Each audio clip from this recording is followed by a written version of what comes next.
All right, we'll call to order the Planning Commission meeting of Thursday, May 7th, 2026. If we can start with roll call, please. Chair Dennison, Here.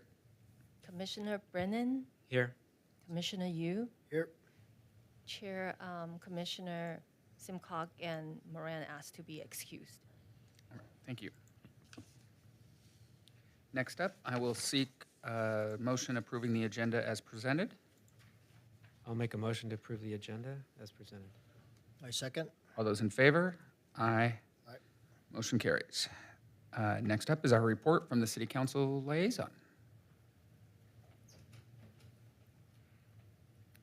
Good evening, Commissioners.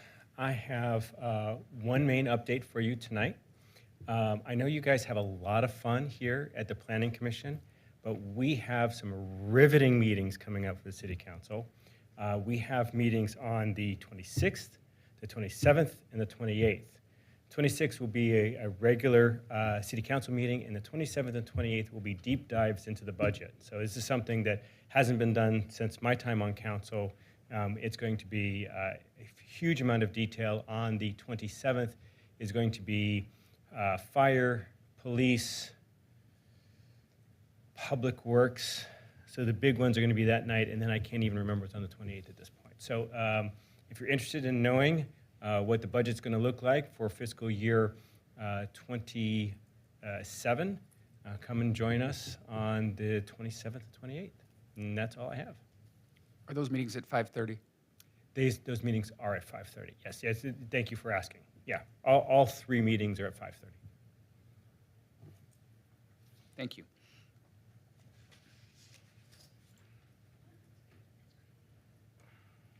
Next up, we have public comment for items not on the agenda. Any person wishing to speak before the Planning Commission is asked to complete a speaker card and provide it to staff prior to the start of the meeting. Speakers are generally limited to 3 minutes per person, and time may not be delegated.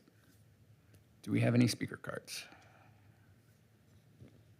Chair, there were no speaker cards received in advance of the meeting. Would anyone like to speak? Hearing none, we will open the public hearing. A public hearing for Municipal Code Text Amendment, MCTA 26-02, adoption by reference of the City of Sierra Madre Objective Design Standards by adding Chapter 17.50 to and amending various sections of Title 17 zoning. Does staff have a presentation?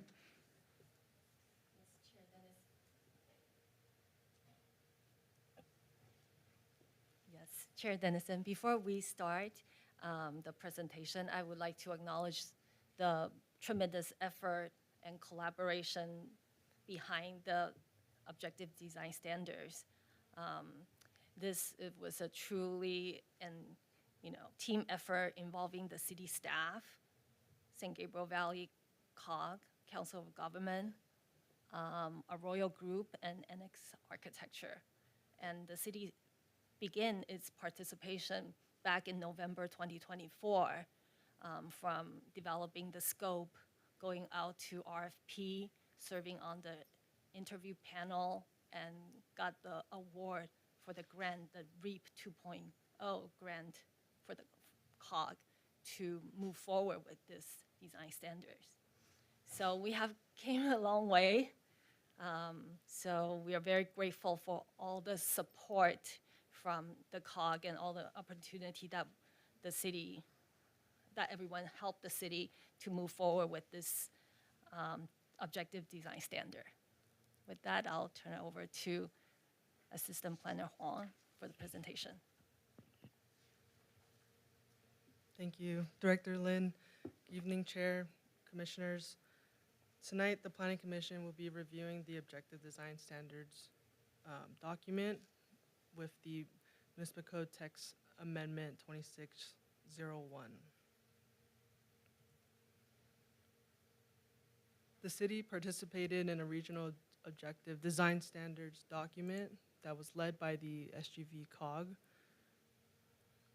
And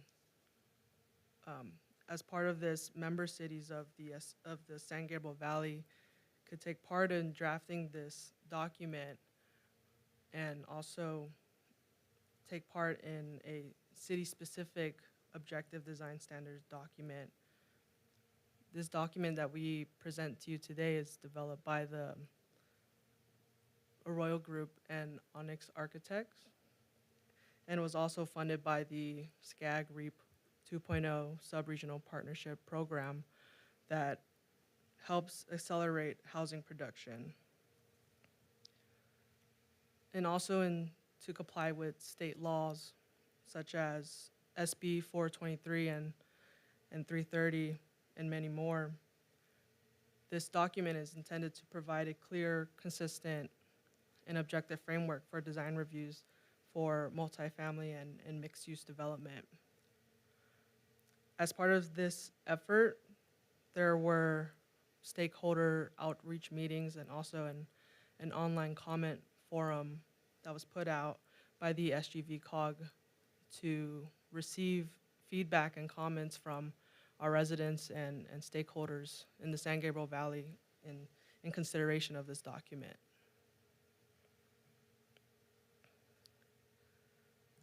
This amendment is consistent with our general plan's housing element in terms that it provides a diverse range of housing types to meet community needs and also reduces governmental constraints for improvements of development and also providing flexibility in the development standards.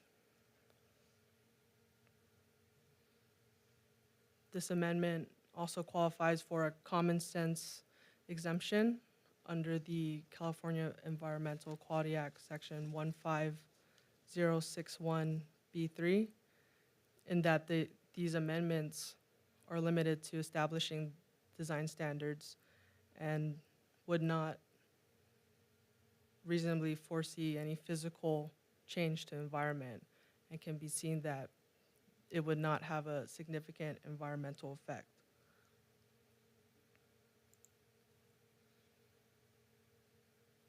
The proposed amendments would be adopting by reference this objective design standards into Title 17 for zoning in the Sierra Madre Municipal Code by adding Chapter 17.50 and also amending various sections in our code related to multifamily and mixed-use development. And for the audience and members at home, they could follow along with the draft amendments by scanning the QR code to the right. It would be the amendments to our municipal code.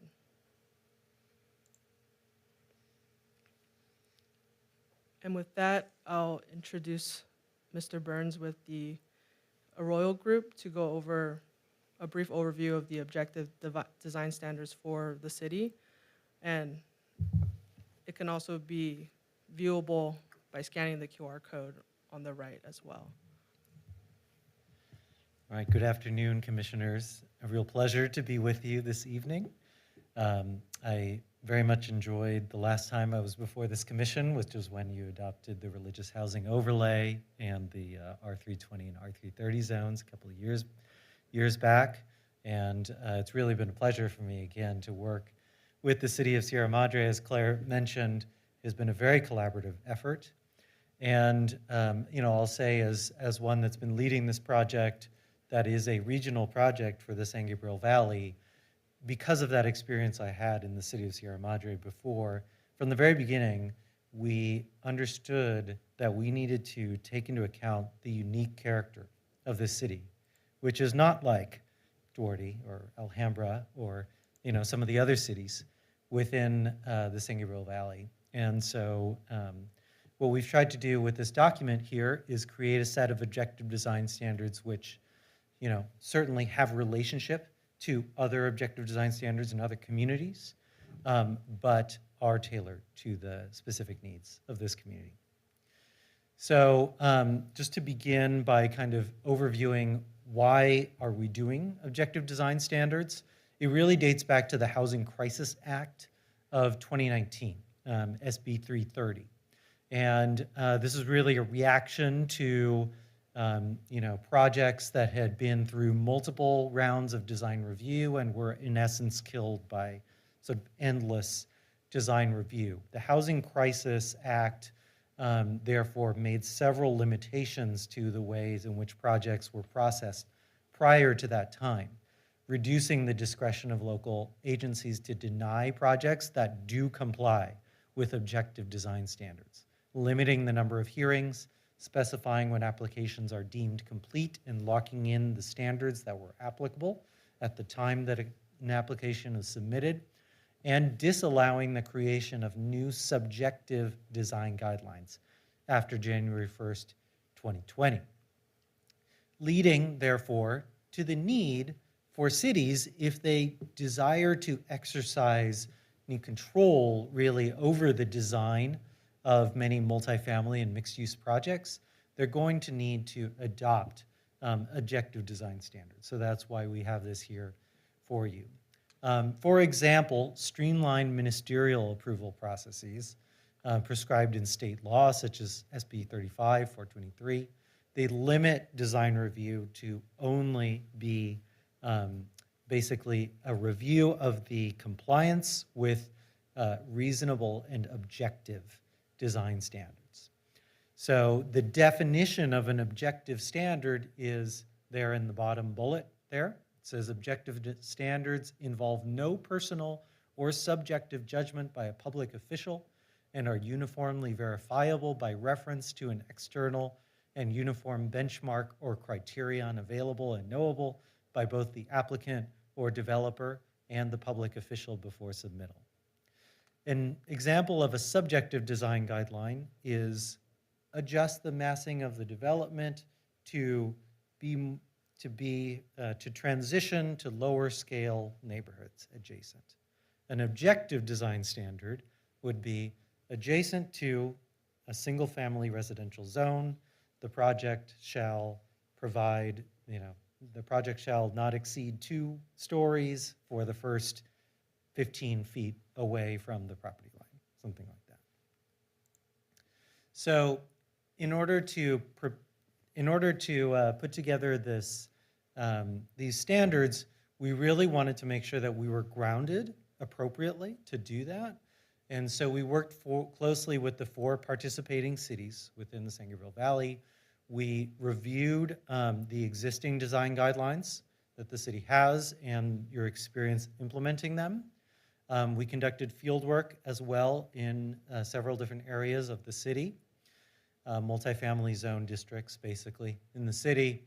And we also went through a pretty thorough analysis of other local and regional objective design standard efforts, some of which have been very successful and some of which have not been, either because they've been too strict and they've caused every project to have to request variances from those, or they've been too lenient, and they have not resulted in the kinds of development that cities have been looking for. And we also identified kind of a menu of what we consider to be successful projects from a design perspective in the San Gabriel Valley, which is an appendix to the standards. So each page of the standards, which you have in front of you, basically follows this format that you'll see there. Starting with kind of the left-hand side, you have a discussion of the intent behind any particular topic that is addressed in the document. There's about 10 of those topics. One of them you see there, site planning and access. So the intent statement kind of gives the general overview of why we are establishing the standards. It is, in essence, the subjective design guidelines behind the objective standards. And those are there to help justify the standards, but also to help staff interpret the objective standards. Obviously, objective standards are supposed to not require any interpretation, but I think we all understand that there are going to be instances in which there has to be some level of interpretation. And so the intent is there to help cities understand, whether a project, is meeting the overall goals of the city. The intent is also there to help you as a commission and help staff as well in case that staff would want to approve any variations from the standard, you can also look at the intent and see, did the project meet the intent, but it didn't meet one of the objective standards? Okay, we can still, go through a process to approve that project. Okay, following the intent, then you have numbered standards there, which meet the state's definition of an objective standard. Some of those standards are going to apply in what we call house scale zones. I'll talk about that in a second. And others in block scale zones, which are different zones, and then some, only in unique zoning districts or applying to all zones. And then we also tried to illustrate the most important features through clear diagrams like you see on the right-hand side or photos from San Gabriel Valley projects. So quick aside on the house and block scale zones that I mentioned before. Really, if you look at the two photos on this slide here, it's obvious that in some areas we want projects to exhibit certain design features that we don't want in other areas, right? So our house scale zones, you see on the right-hand side for Sierra Madre would be the R313, the R320, the R330, and the M, manufacturing zone. And those are basically, most of those are the multifamily residential zones, right? But you still have some single-family homes within them, and you generally have a character, you have a rhythm of development in terms of the height, in terms of the width of buildings that respects kind of that original development pattern, which was, in most of those cases, single-family homes. The block scale zones, on the other hand, are really for commercial areas that might be transitioning into mixed use, right? So strictly commercial development is not subject to these objective design standards. It's part, it's part of the Housing Crisis Act, so it has to be for projects that include housing. But when mixed use development is built within the commercial zone, there are different standards according to that block scale zone typology. Now, as we talk about how the city will administer these standards, we have a couple of different ways in which that will happen, okay? So the first is through the Planning Commission design review process, and that is a process that I assume is the most common within the city. Staff reviews an application, makes a recommendation to this commission. This commission acts in its design review authority and makes a decision on the project. The only way in which this process is changed is that you are now taking into account objective design standards as a means of making your quasi-judicial decision. Along with, you can still consider any design guidelines which were adopted before 2019. Can still be considered. The second box over there, second flow chart, shows the modified staff level review approval process, and this was a process which was instituted in specific zones as a part of the housing element, of the last housing element, including the religious housing overlay zone, and I think you may have some others, and that is a process in which the Planning Commission conducts a preliminary hearing, but it is ultimately staff that issues the decision, the design review decision on the process, and that also remains the same, but also taking into account the objective design standard. The change would be for the streamlined ministerial review process. So those are projects that are soliciting the entitlement under specific state laws, such as, again, SB 35 or 423. And those are the projects in which your review is explicitly limited to only objective design standards, and it is subject to certain timelines established in state law. So before, if you have no objective design standards on the book right now, there are no design guidelines or standards that can be applied to those projects at all. After the adoption of these standards, you will have standards under which you can require those projects to abide by the standards. All right, with that, I'm going to hand it back to planning staff to walk you through the standards themselves.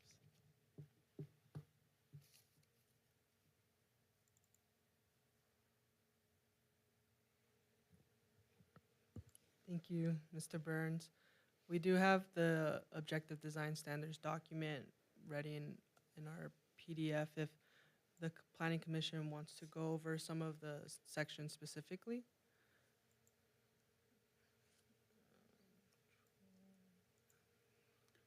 I guess I have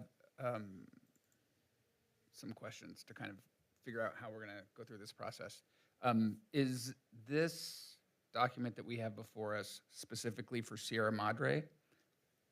Okay, so this is not one that was created and is being used by multiple cities. Okay, so we should be looking at this on a line-by-line basis to determine what we want our own design standards to be. Is that my understanding? Okay. To add to that as well, we could also look at the amendments to the actual code. There are some portions that aren't included in this document because this is a standalone document that would be by reference in our code. Right. And a technical question for Mr. City Attorney. I think the way that it was set up, we could pass along those amendments to City Council and finish the guidelines separately from that because they reference the guidelines as what will be used. Am I thinking about that right? Yeah, I think that's a very good question. So, like, to give an example, let's say the city council adopts the objective design standards and this ordinance in a month, and then 6 months later, can you amend those objective design standards without having to go amend that code? Right? Is that kind of the question you're asking? No. My understanding after reading it was that it can be updated by the planning commission on a go-forward basis, that it doesn't have to be updated by city council through a municipal text. So I guess what I was Yeah. asking is, in order to keep the process going, can we send the municipal text amendment up to city council while we're finishing the guidelines themselves? Yes. Okay. Yeah. Perfect. So then, if it takes us more than just tonight to get through them, we can still keep the process going with city council. Right, and as you know, city council meeting, in order to adopt this ordinance, it's going to take 2 readings and 30 days after their second reading, so it'll take some time.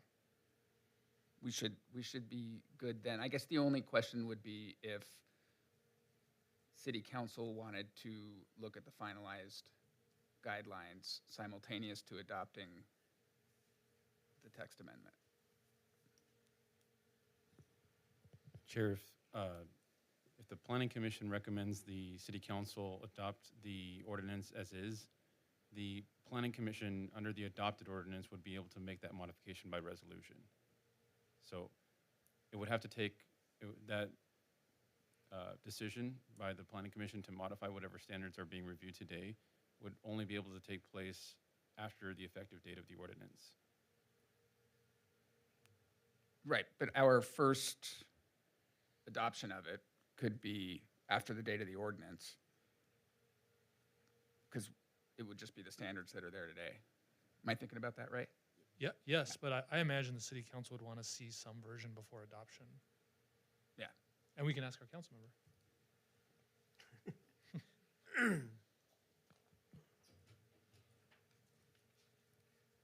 Well, as you guys know, I can't speak for the whole council.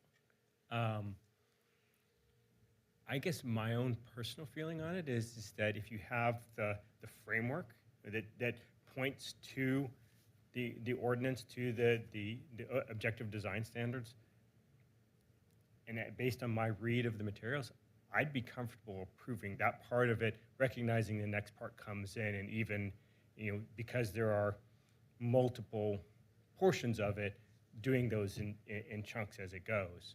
It might be advisable of doing the overall standard and maybe one of the specific design standards, so that you've get here is the framework, here is the overall ordinance language, and here is one of the design standards, and then saying more to come. So that may be one way to actually do both, so you can get it through the system.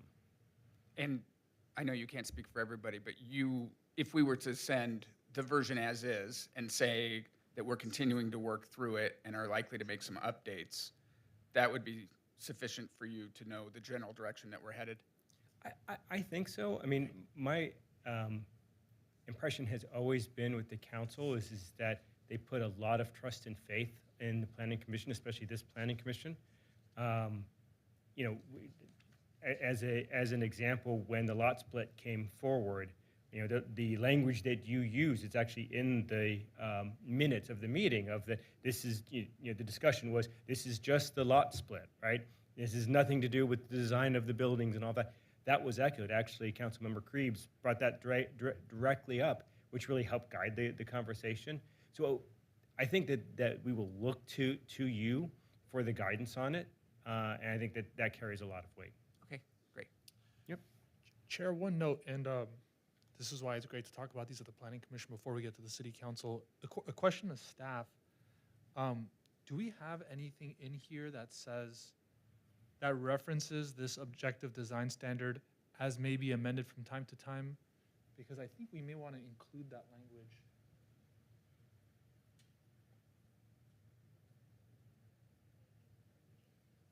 Yeah, I think we might want to include that to 1750-030 at the first sentence there, as may be amended from time to time, just to be. I'll make a note. Okay, great. Yeah, I thought that it was in 1750.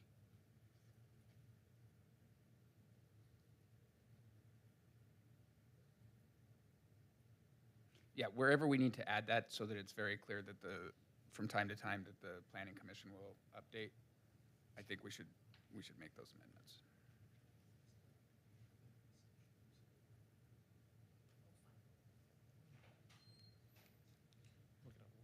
Can I just ask a question real quick Absolutely. on the overall document itself?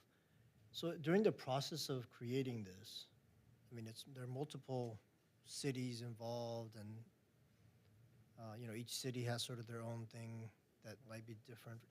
When it gets developed, is it developed sort of a overall framework, and then, you know, you identify the different components, and then someone is assigned specifically to a city, and then they kind of develop that portion of it within the city differently, and is that how it's done? Or just out of curiosity, what is the process that it went through? Yeah, so the background research part of the project involved, you know, specific research about each of the cities that were participating in the project.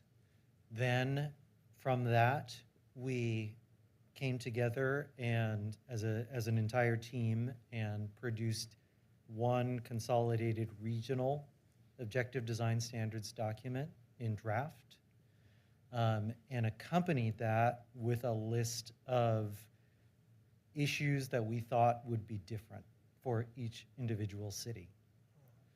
That was then sent to staff for review. After receiving their comments on that, we you know, created a revised regional version and also created the city-specific version. I see. So it's almost And then opposite that of went what through I said. another round Okay, of got it, review. got it. Yeah, so that was the process. Okay. Yeah. I think hearing that, it does make me feel a little better, because as I was going through the document, I didn't go line by line. I was doing a cursory review, and there were some parts of it where I was wondering, well, does this apply to our city? Where could that be found? But knowing that it started from the big picture idea, Yeah. filtered down to, you know, the staff here, and I'm sure as they were going through it, they were probably thinking the same thing. I don't think that applies in our city, or this does apply, and, you know, it kind of gets filtered down that way. Okay, so that makes me feel better. Thank you.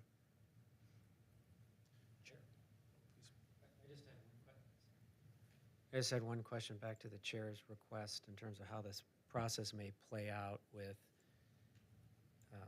moving forward with the resolution, then coming back to the ODS itself and working on the standards. I just want to make sure that 1750, that council, 1750.050B is broad enough to not need change. I think it can work based on what Chair Dennison's suggesting. My guess is when this was drafted, that wasn't the thought, but if we're going to go down that route, I think it's okay.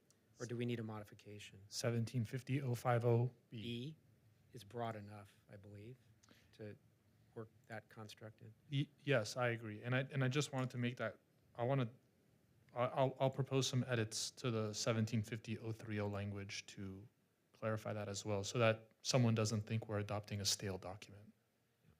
Okay. Thank you. And if there is not a rush on this, staff, feel free to push back and say, get them both done at the same time. I think that we're not talking about more than a meeting or two for this, but if this is something that we need to get done quickly, I think that's an alternative. Right, Chair Dennison. So this effort is funded by REAP 2.0, a regional housing effort grant from SCAG. And one of the item that we have to fulfill is to adopt a city council resolution by end of June, so June 30th, 2026. Sounds like we will send this up to the council then. Adopted but not effective, I hope? Okay. Okay, that informs my decision then, because I was gonna ask that we maybe get another shot at reviewing everything and coming up with more questions, but I think your idea of sending it to the council and then still having time to review, I think that makes a lot of sense. Yeah, then everything gets achieved, I think. I agree, Yeah. yeah. Okay. So then, questions from the team. I have a ton of questions. You have, Go ahead and Go start. ahead, you start. you want me We to? could- Yeah, I think you should start, then Okay. we can weave in. And some of them are super nitpicky, and please don't think of them as critique of the amazing volumes of work that were done. I'm trying to think about it as an end user of it. And I was trying to pull them up, and I can't find them because I lost all my PC files when I changed computers. But the Stonehouse guide that we have, the intro is like 1 page, and then it gets directly into the guidelines. And this gives 9 pages of introduction, and it is great reading for those of us that like to watch the evolution of it, but I don't know how much it applies to somebody who's trying to use the actual guidelines. And so I'm wondering if we don't want to kind of either trim those down or keep it, but move it as an appendix and do a condensed version of the introduction.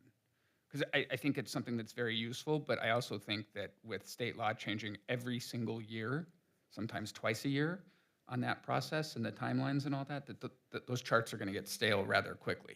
And so I was just worried that with that much introduction and references to how we're doing things, that maybe we either move it to an appendix or shrink it down to more of a true introduction.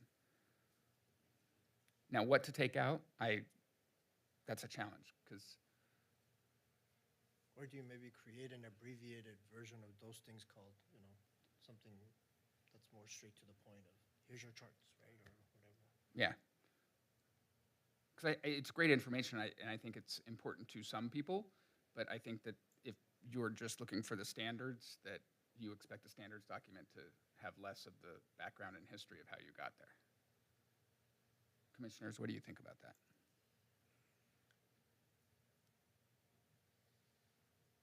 I can see the benefits of that, yeah.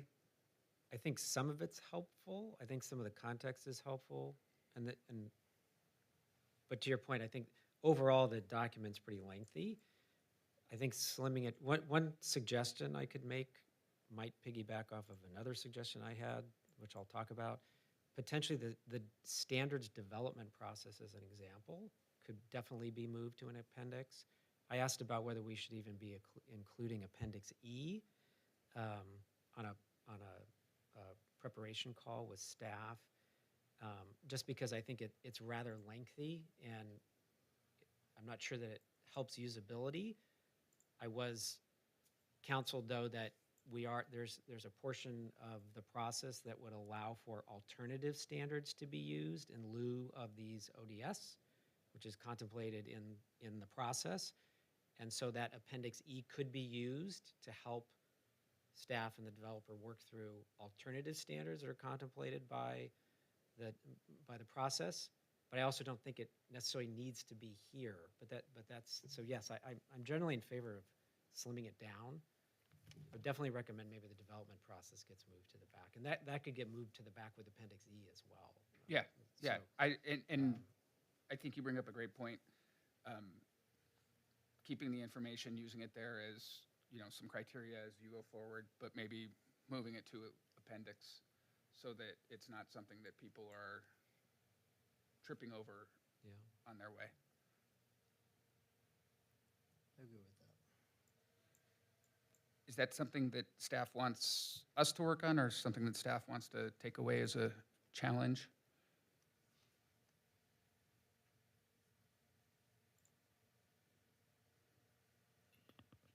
If the commission can help us identify, which one to trim down and then which one to stay, that would be very helpful. Okay. We'll figure out the full list of what we're going to help with versus what you guys want to take on, and then we'll decide if we need a subcommittee towards the end.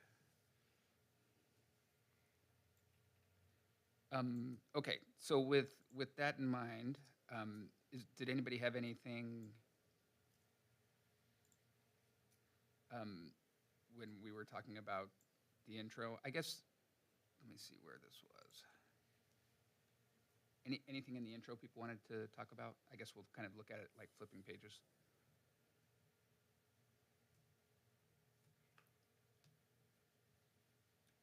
Okay, section 1 then. Some of these are questions rather than deliberation, and I appreciate that. We were getting very close to deliberation there. But I'm happy to switch over to deliberation if you think that's more appropriate.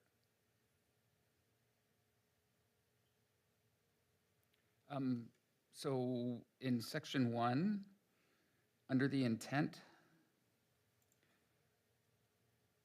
we're trying to move away from language that is not absolutely explicitly clear, and phrases like access points should be legible and well integrated into the surrounding circulation network.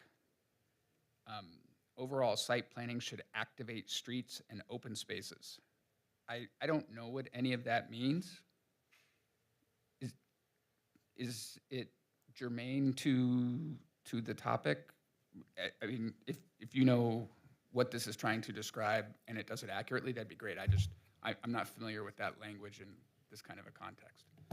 Well, I mean, I think as I mentioned before, the intent statements are, they are subjective, right? And that's on purpose, right? That is to provide context for the standards and also allow you, if you want to say, hey, this project actually doesn't meet standard 1.6, it's 29 feet between one building and the next building, but actually it's still fulfilling the intent well. And trying to look for something that specifically speaks to that in the intent, not finding it, but I think you can sort of see what we're trying to say with that. Okay.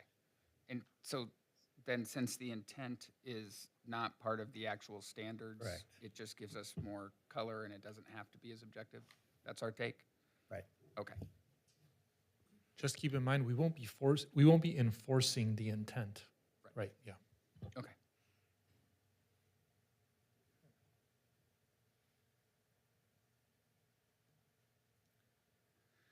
In section 1.3, I found the definition for primary street versus secondary street, but we used length and width. and neither of those were defined terms. So I'm wondering if we're setting ourselves up for any challenges with that.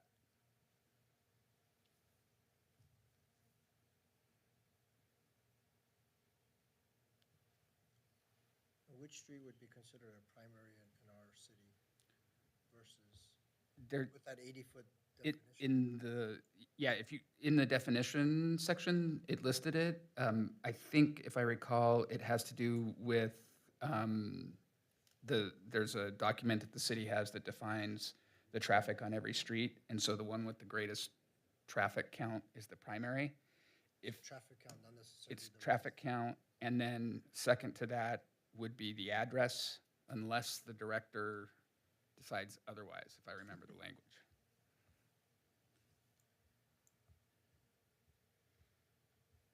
But it was the width, because we have a specific dimension with the length, I didn't know if that is a way to get around what we're intending, if we're not defining length versus width. Yeah, the length refers to the, the horizontal dimension of the building. The width is only referenced there in relation to an opening, and it is also the horizontal dimension, so I suppose it's the same as the length. But it sounds odd to say, an open 10 feet long by 10 feet high. You would assume that the length in that case would be sort of the depth, probably, of that opening. Yeah, I guess I was thinking on streets that neither one feel like primary streets. I think Park and Mariposa has, on the south side, both east and west are buildings that you could argue either one could be the length because they're both kind of secondary streets. And so I didn't know if, and I could be solving for a case that we shouldn't need to worry about. That's also very possible in a town this size. Well, if I may, it is, as a general rule, it will be the addressed street, right? It will be the front of the lot, and the front door of the building will be the primary street.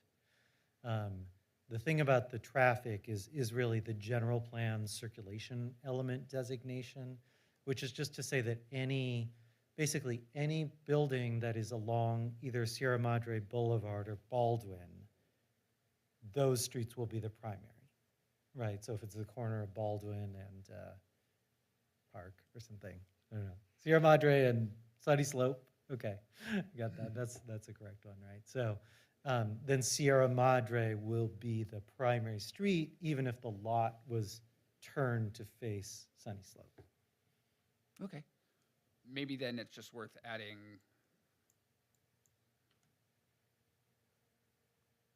a definition of the length being associated with the primary street.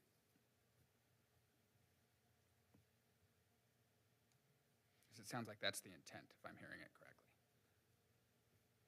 Sorry, that was the later part of the conversation. Mhm. It was a question.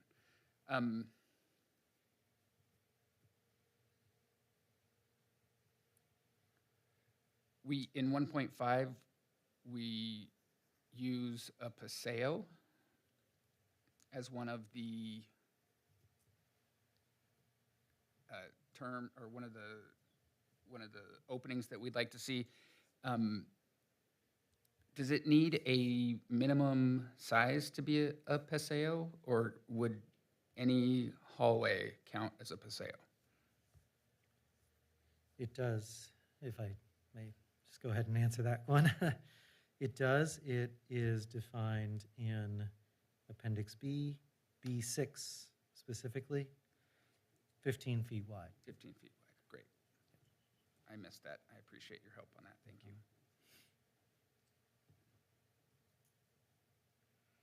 Okay, this one I will wait till deliberation.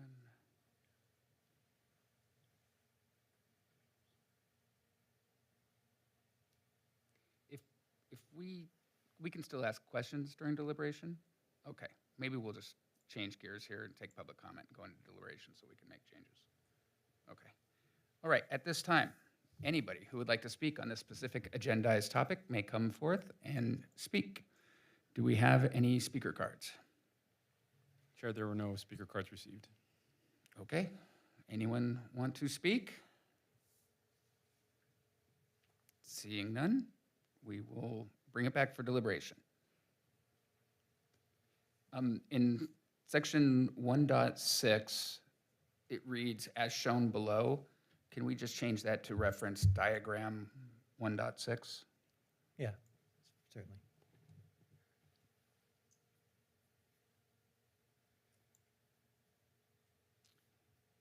And then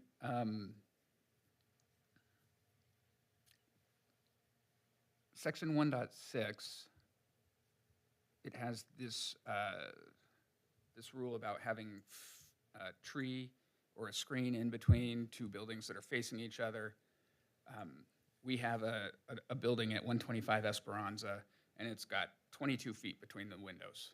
It's one of the old style. It's got a long center. It's a giant horseshoe, right? And the buildings face each other. Every single apartment faces each other. This is the classic 60s, 70s, 80s apartment buildings. So because they're 22 feet, are we saying that there would have to be a tree planted in between them if they were to rebuild that today? That's correct. Unless the windows are offset, is that the intent? Yes, that's right.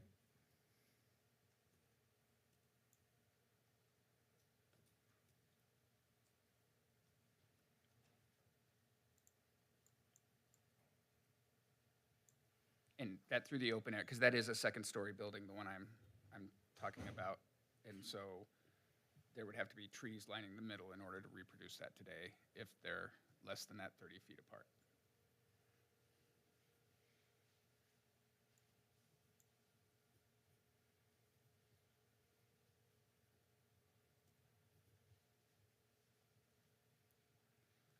In 1.7, we have on that same Esperanza, they used to build the apartment buildings right up to the 4-foot setback, right? The roofs are super close to each other, so they're definitely less than that, that 10-foot buffer of each other.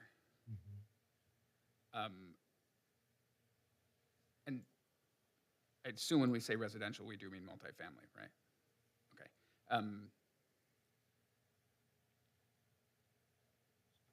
Well, I think it would apply if you were building a multifamily adjacent to an existing single family. Or multiple houses on the same lot. Right.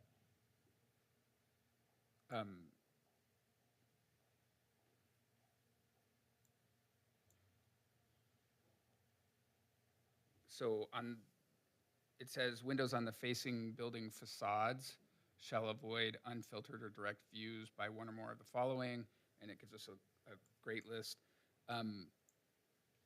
Is that intended to only mean windows that are directly opposed to each other, or that entire facade? Yeah, whether they could be offset. Yeah, that's a good question. That should probably be clarified. I think we could make probably both 1.6 and 1.7 clearer if I catch the drift of your comments, to be clear that offsetting is a strategy which satisfies. And if not offset, you need to do 1.6, you need to do the other thing, either the landscaping in 1.6 or the changes to the windows in 1.7. Okay. I think that would be helpful there.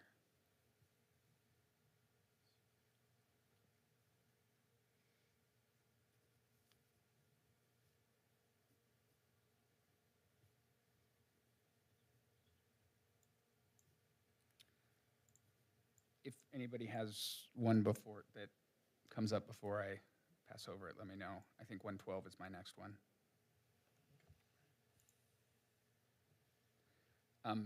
surface parking areas shall be shielded from view in public right-of-way by a building or a landscape buffer. I'm thinking specifically of, there's this old, old building that just got revamped on Auburn. I think it's like the third one up from the boulevard, right? It's the parking lot and then the old building, and then they just revamped that entire front there on the eastern side of the street. And one of the things it has is they've now added a parking spot right there and done some beautiful landscaping out there.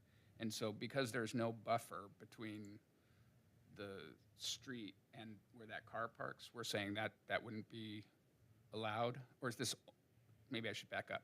Let me clarify. Is this only for new builds? Okay, so then people upgrading or modernizing existing buildings would not be subject to this code?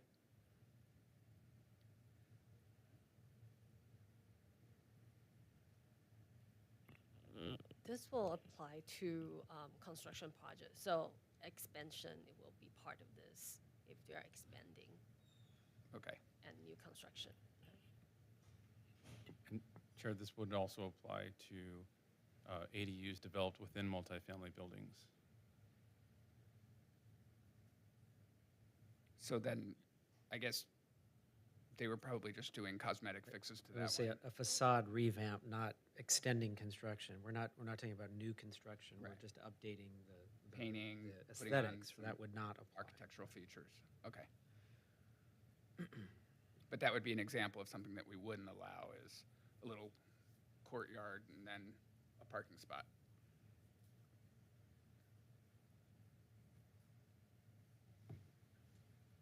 Question on that? If a development were to be converted, let's think for example, like from a garage to an ADU, for example, but using the same footprint, would that qualify under this? So actually, state ADU law specifies that for multifamily ADUs, I'm not sure if this applies to single-family ADUs as well, but I would bet it does, that there can be no standards that are more strict. There can be no standards other than the standards which are given in state law. So probably multifamily ADUs will not ultimately be subject to this objective design standards. Okay.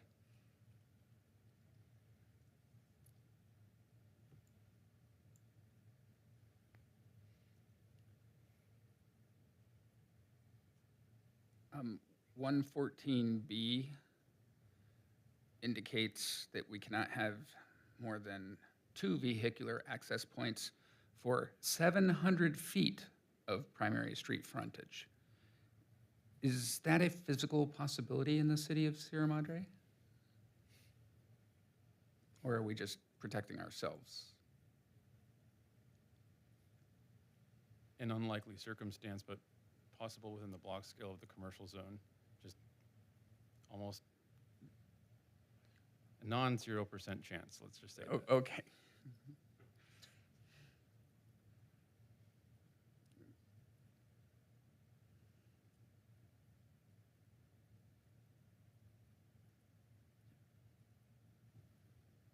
And then what's the thought behind the no curb cuts? I'm not saying I disagree with it, by the way. I'm just trying to understand. It's to establish a consistent, consistent storefront experience within the commercial zone along the front of the properties. And that's the prevailing condition. Okay. I'm assuming there's a public safety component there too, though? I mean, we just have, I believe the no curb cut section is specific to areas where we have incredibly high commercial traffic, right, and pedestrian traffic. So I'm assuming it's Right. also a public safety issue. Mhm.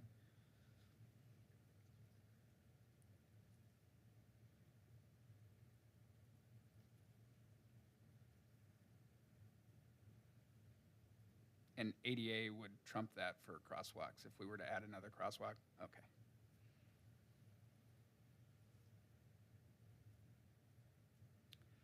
And then I guess going back up, sorry, I'm jumping around just a little bit.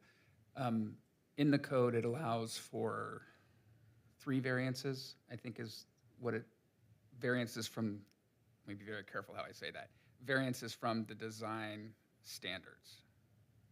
Is that correct?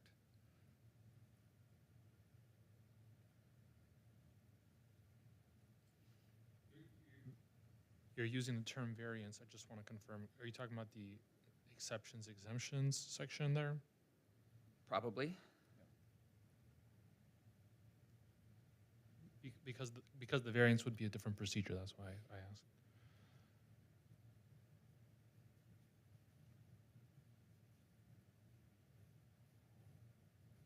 The staff know off Sorry, top they there? say exceptions, exemptions, thank you. Yeah. So it's up to 3 minor exceptions, exemptions from this. So for any project that comes before, if we find up to 3, it can be, it can continue to be ministerially approved? That's what the intent is? Chair, that is correct. And each of those 3 would require findings as proposed, which allows for limited discretion on each of those exceptions or exemptions. Beyond 3, then an applicant would have to propose a completely new or a completely alternative set of design standards. Oh, okay, they can't like apply for a 4th or come before the commission to ask for a 4th. They have to then apply for an alternative set? That is an option available. Alternatively, they could use the traditional means and just apply for a variance, straightforward. Okay. And because these are to the design guide, this isn't similar to the house on Baldwin, the project where they needed 3 variances to then have the house be in code. This is only for the design standards. That is correct. Okay.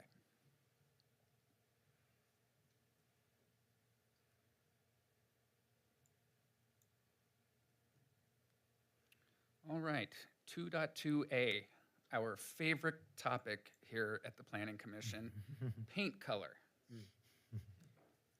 We are here to determine objective standards, and I would just like to point out that there are 2 very, very popular white paint colors that are close but not identical, Swiss Coffee and Whisper White.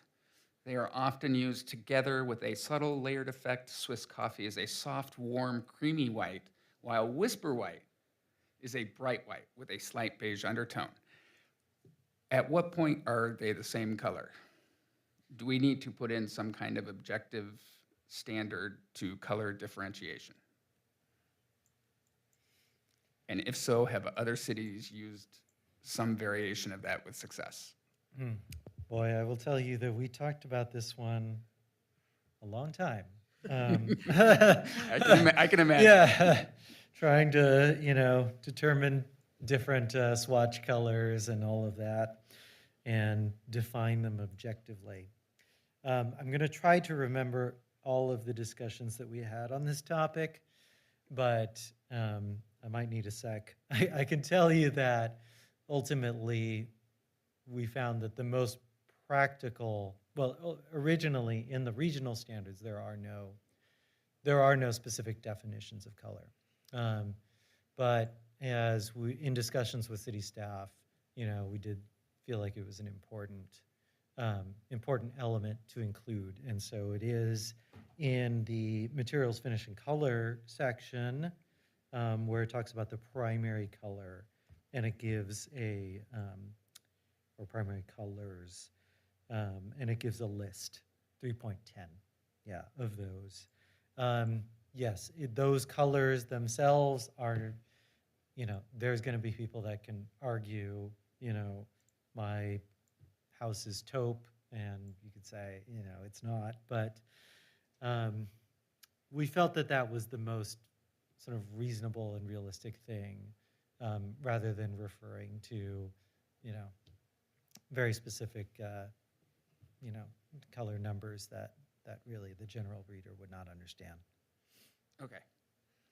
And what we've always come back to on the commission is that people can always just paint things right after they're done. So, okay. I was hoping that maybe the greater hive mind had come up with some good guidance for us, but. And I guess in similar vein, 2.2C, one of the things we offer is a differentiation in fenestration. And we have objective standards that don't have a standard applied to it, right? Does that mean that it needs to be 25% difference? Does it need to be, you know, if I cut off an inch on either side, now am I differentiating my fenestration? Has that, and I understand that you guys have implemented this with some other cities and seen some that work and some that don't. Is that something that has come up? I can't necessarily tell you that from what I'm recalling right now, that there was any other jurisdiction that implemented a specific standard about that. But this is a typical, I'll say two things. You know, one is that it is typical to have this as one of the feature, you know, differentiating the base from the middle and sometimes the top is a common feature of these objective design standards, and variations in the fenestration pattern is commonly included within those options. I think that for many buildings, the frontage types and the transparency standards that are part of those frontage types are going to in effect dictate that there will be a change in the fenestration size or pattern. You know, to take an obvious example, a mixed-use building with a commercial storefront and residential floors above, you know, is going to be, you know, we say a minimum, I forget what it is, 65, 75, something like that, % transparency for the storefront frontage, and there's a maximum 60% transparency for a residential floor, so. Okay.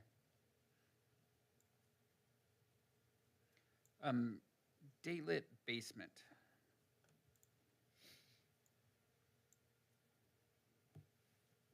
It says in the definition, typically with a doorway or a window opening to the outside. I'm just curious, I guess I had always assumed daylit basements, the big feature on them was that they had a significant window which allowed daylight in to make it that daylit basement.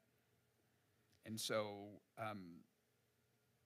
Generally, we're thinking of semi-subterranean parking there. That's the usual case to think of within our context. okay, I guess, and maybe I'm getting confused. Does our code define basement as habitable space?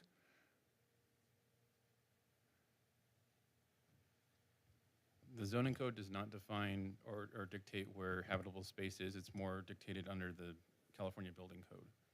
Okay, So if which it- is if it ceilings over, what, 6'6" or something?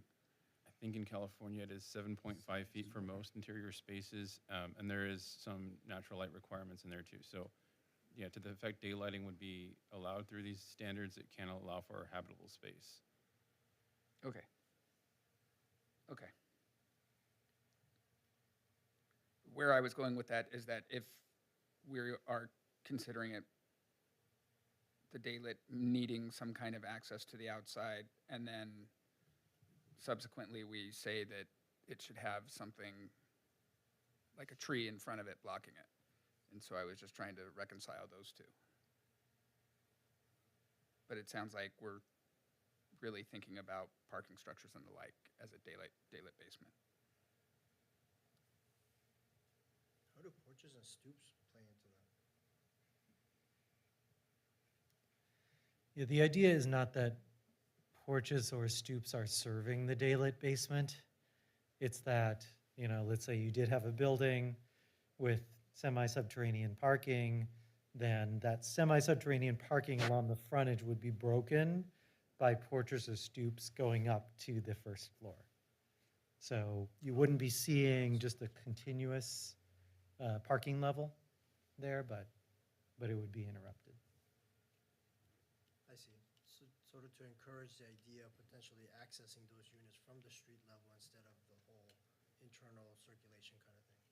Yeah, and it's also it's in, with regard to this standard specifically, I think it's to diminish the visual impact of the, um, Okay. of the podium parking, I yeah. get it. Okay.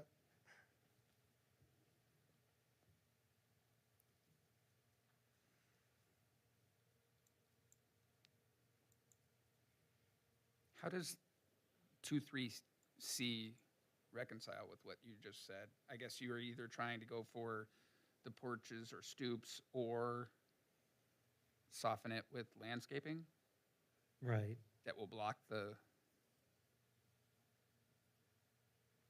I guess the way I read that was, if you do have a large opening to allow for the air to go into the garage space, you don't want just a big void into it, right? So you want some Right. kind of screening that still allows for that to happen, but is more pleasant to Got the it. eye, right? that makes sense. Thank you for that. That's why we always need an architect on here. I'm glad I can.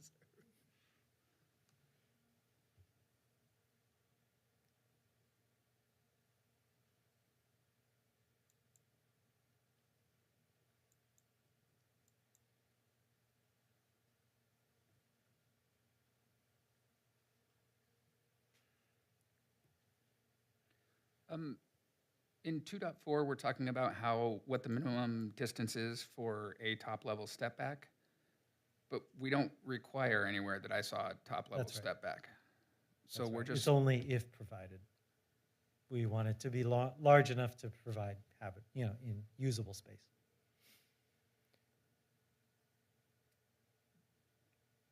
Also aesthetically, I think it tends to look better to be actually recessed rather than, or significantly recessed.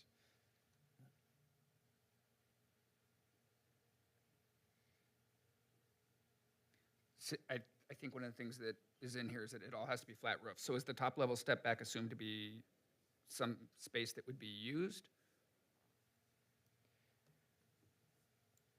We're Maybe- not Maybe I don't know what a requiring that, top-level but, step back is. sorry. Maybe I don't know what a top-level step back is. Yeah, I mean, consider, trying to think of a good example, but there are some buildings in downtown Pasadena that are like this, when you have just sort of the simple box form up to, and then you have a cornice in the top, and then there is another story beyond it, but it's significantly recessed back, and then generally you have a roof deck or something like that.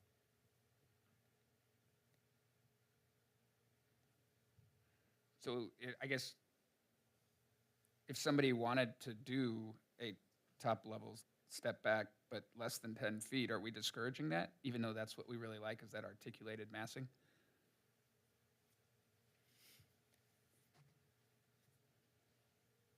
I think you see this a lot when you have older buildings that have a certain character, right? And then some developers will try to get some extra square footage out of it and put something on top of it, right? And I think you don't really want them to try to match what's going on with the original buildings most of the time. And so by stepping it back visually, I think you take away the idea that they need to do a perfect match and they could do something a little different. That's kind of where I was. Is that where it's coming from a little bit of that step back being something different? But then you also want access to the existing roof and all that too for maintenance. That plays into it a little bit. So 10 feet probably provides enough space for all of that. Because you don't usually want to take the exact same facade and take it all the way up for a new, building or something. So Yeah, I guess it was like just it's that, taking those kinds of things into effect. Is that kind of where it came from, or? Yeah, I think it's also just in reviewing some projects, and I know my colleagues at Onyx could probably speak to this better than I could, but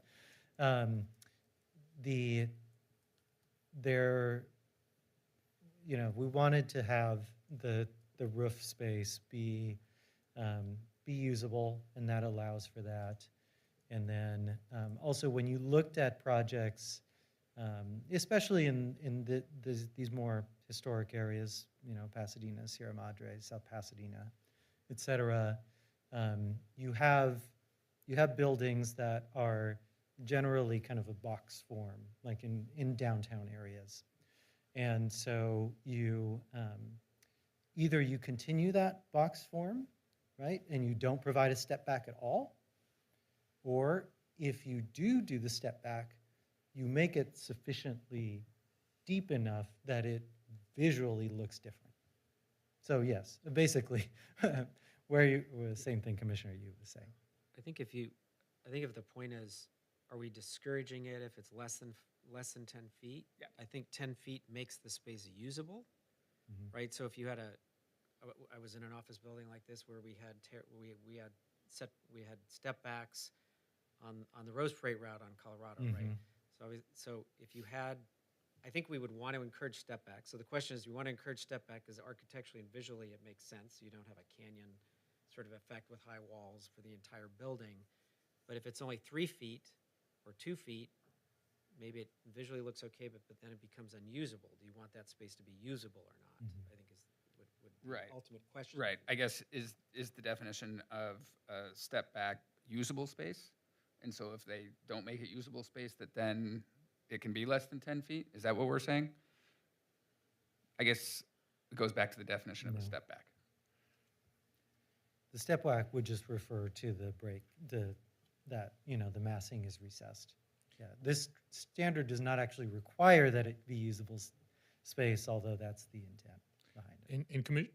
Sorry, Phil. In commissioners, I would add that if there are terms for which you don't know definitions, we should define them. And if there are terms for which you think there are multiple interpretations, we should either narrow that term so it can only have one definition, or we should, again, define the term. And there isn't a lot of case law on this, on what constitutes an objective standard.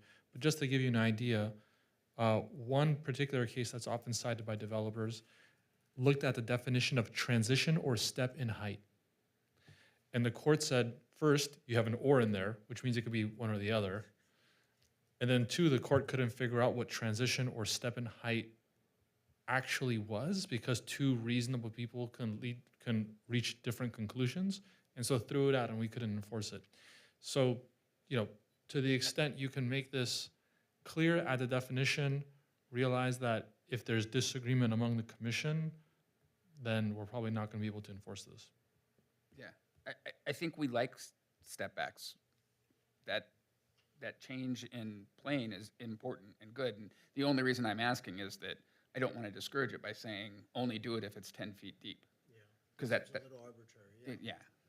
And so if the idea is that it should be 10 feet, so a great example is the change in wall planes, right? I think it was a minimum of 2 feet was one of the, for balconies, right? I think it's 5 feet. 5-foot depth for second floor articulation. Okay, for balconies, I think it has a different depth set for it. The 5 feet is for house scale zones as well. Yeah, I mean, there's a 2-foot allowed on 2.8A, but that's more of a plane variation, yeah. Is that kind of what you were looking for? Yeah, I guess, so and maybe that's where this gets picked up, is you can do it to, so I guess then, what's the difference in a variation in wall plane and a step back?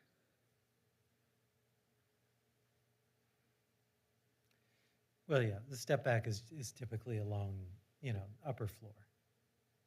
Well, but But it says that you have to build inward in the code, right? So it would necessarily have to be higher. So I think we need to figure out what step back means. Yeah, I think defining step back, because I guess when I think of step back, I feel like it's an addition to an existing. And so Right. it's trying to do that where mandating a certain envelope volume that you can build within is a very different thing, because you're taking that into account from the beginning, right? mhm. So it's not really a step back. They're just all those moves are dictated by the volume that you're allowed to build, right? So I don't know if a step back makes sense in that term, I guess. To be honest, yeah, we didn't compare step backs with any transitional height requirements that you have in the city. And I do see how there could be certainly confusion between those two things. I will also say, yeah, kind of as we were talking about, the step back, this standard was really, it was generally thinking about, taller mixed-use kinds of buildings, which you're not likely to have here in Sierra Madre, and if the commission would like to eliminate this standard, there will be no protest from me. I think it doesn't seem to add. I think I would just strike 2.4. Or we'd have to add a bunch of other stuff in. Yeah.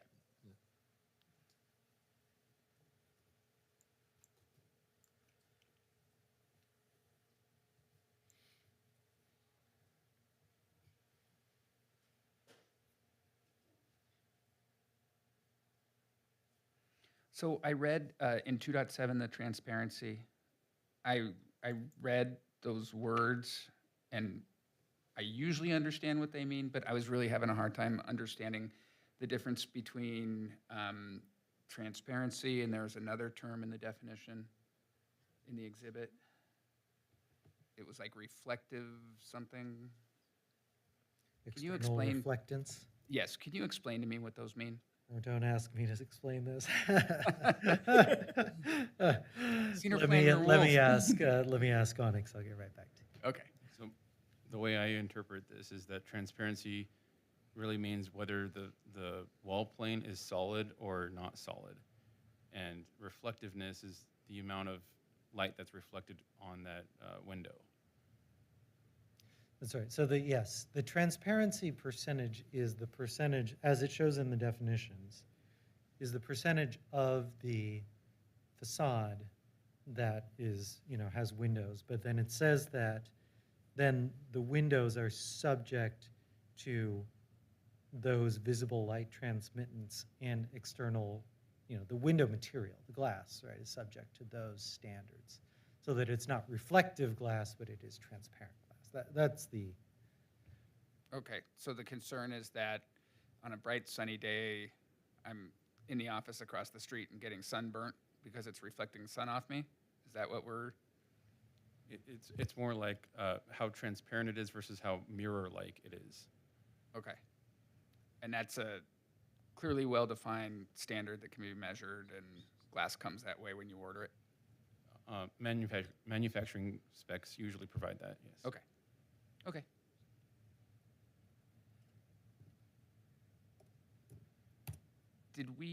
Is there anything in here that suggests, so one of the things when we talk about the commercial zone is that we want there to be lots of open windows and welcoming, right? And we always are challenged with that when we revisit the commercial code. Is this an opportunity for us to, and I think I saw a standard, it was a minimum of, I'm probably gonna get this wrong, but I think it was 40% of transparency in there. Is this an opportunity for us to designate that?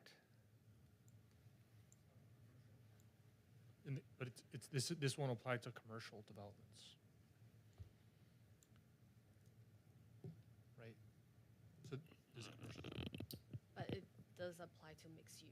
it does apply to mixed use. Yeah, it does apply to mixed use, and it's mixed use specifically that I was thinking of, is where you've got those, stores on the bottom and then residential above it. It seems like we would want a minimum percentage, and is that 40%, which am I right? Is it 40? I don't have the definition in front of me. I think it's 65. 65, even better, Transparency. even better. Is that sufficient? And I would look to somebody. Is that consistent with sort of other, Yeah, it's usually in the 65 to 75% range, or 60 to 75% range, I would say. Can't say I've necessarily studied all the buildings specifically along here to tell you what they are, but it's within the range. Okay, great. So I know that's something that whenever we talk about that mixed use, that we always want to ensure we're getting very clear mixed use in the bottom, right? If we're moving And forward, these standards, sorry, are we moving forward on the next, are we going to continue? 2.8, 2.8E, maybe it's something we can just talk through. When I was just doing my simple objectivity check, I was a little challenged there, but maybe it just needs to be explained. I have a couple of questions on 2.8 as well, so that's Okay, perfect. you want to start up at the top, though? Yeah, yeah. Start at A and go down? Yeah, will you just kind of walk us through it first to make sure we understand it? Sure. Yeah, absolutely. Um, a wall plane variation, right, is a change in the in the plane of the wall. It 2.8A, shall have a minimum depth of 2 feet for all of them in general. Wall plane variations that occur at recessed balconies are permitted. So if you have a flat plane and then just in the balcony, you have the balcony that might be completely recessed or partially recessed, and the wall is going back to accommodate that, that counts. You don't have to do a separate wall plane variation.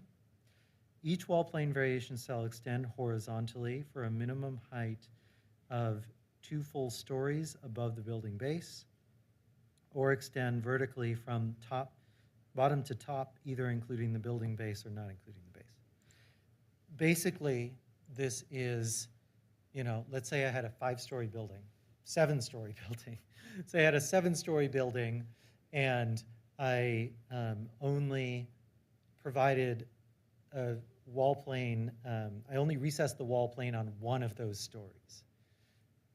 That would not count, right? It has to be at least 2 stories tall above the base, or it has to be the entire thing from the base up to the top of the building, or just the entire building, top to bottom.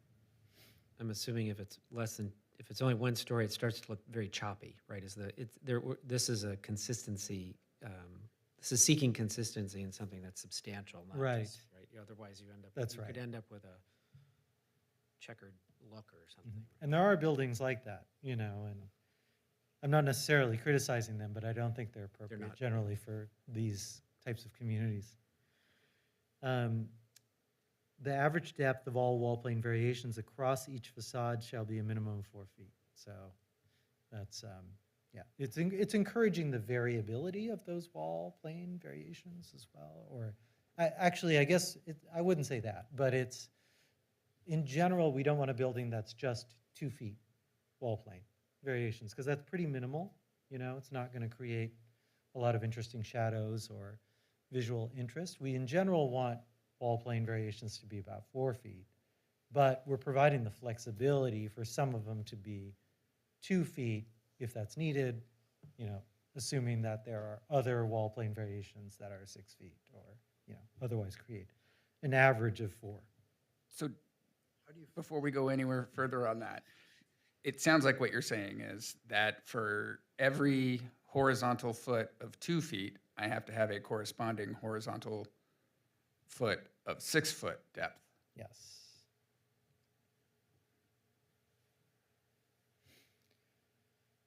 When feasible, wall plane variations shall be located in areas, when feasible, there should be a comma there, sorry.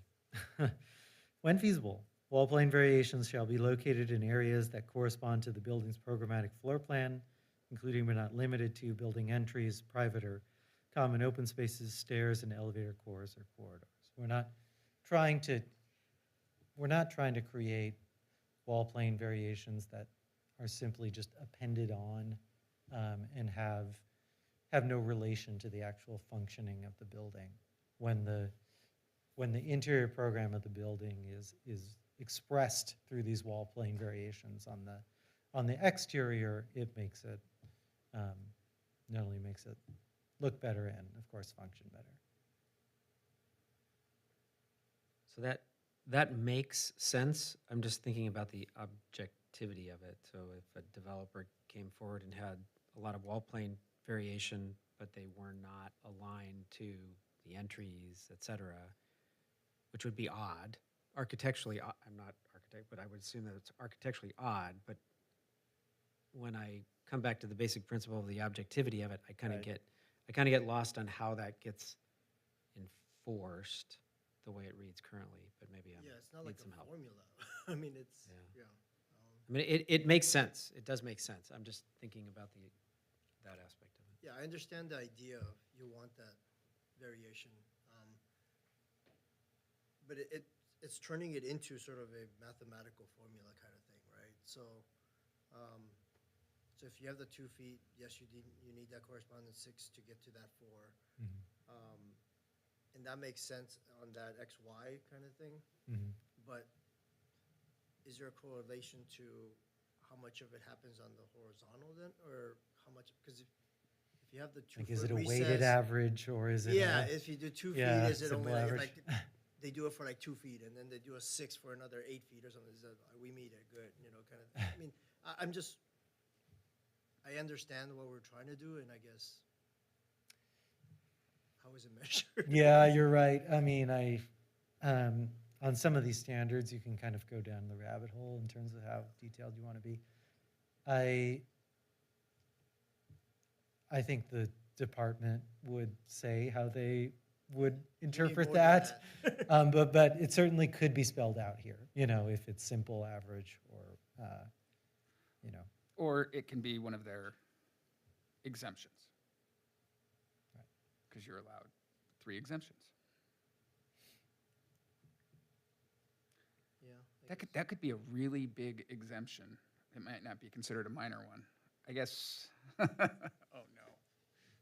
Do we have to So define minor versus? I'm like, maximum I'm an exemptions? accountant by background, so I'm just focused on 2E not being objective. If I just wanted to make that objective, we could just say something like the majority of, meaning 50% or more of the wall plane variations are aligned with the, floor plane, We could do something like that. If that aligned with the- architecturally makes sense, otherwise I don't know how you would enforce it simply. So,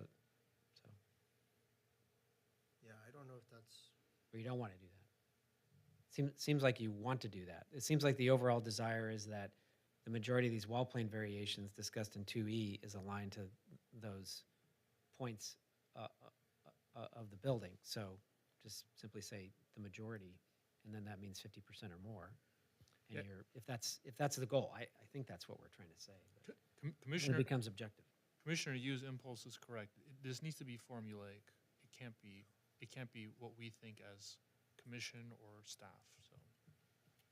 because even if we say 51% or more, kind of that idea, the building might not have enough of that to correspond with what you need to meet the 50% kind of idea, right? Especially regarding when you're talking about programmatic components like entry, private, it might not have enough of that on certain buildings. So it might be something where they're chasing and they can't even get to that, right? So we don't want to create that either. And Commission, if I may, to all these points, on 2.8.e, it might be worth considering like an inverse approach to this, where we say variations shall not be located on facades, or in order to achieve the average variation, variations shall not be located on wall planes that face alleys, for example.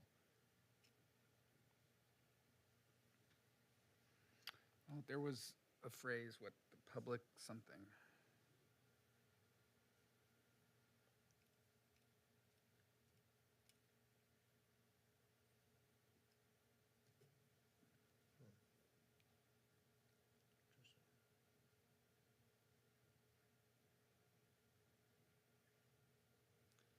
Sounds like,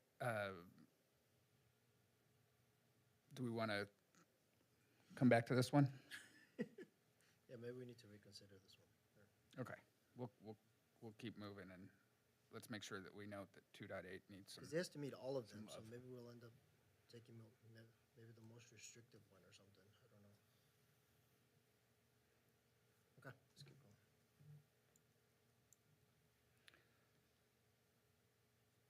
So 2.9, our underlying code, 17.20.080, wall plane, I think it's 35 feet and 10 feet.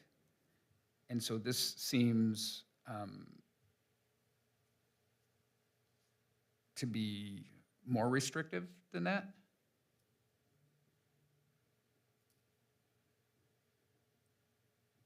Was that the intention or the design?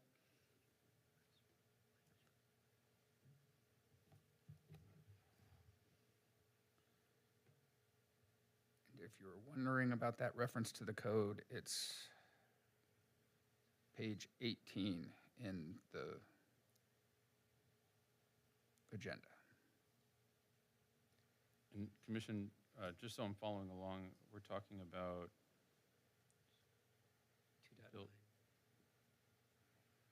2.9, it dictates that at 25 feet, there has to be a break. And 2.9 is a maximum length of a blank wall. right. And so I thought that our code 1728 for medium and high density residential zone has one of the images there under section 8 limits through articulation blank walls.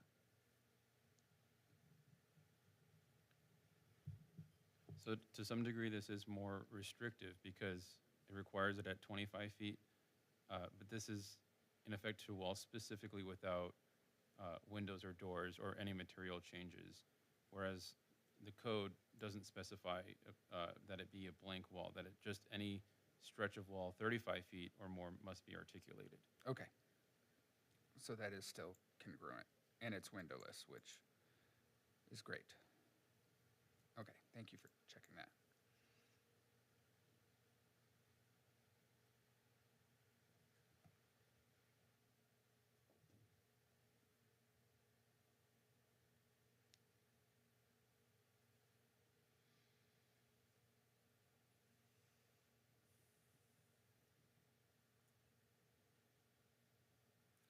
I hope we never have to worry about 2.11.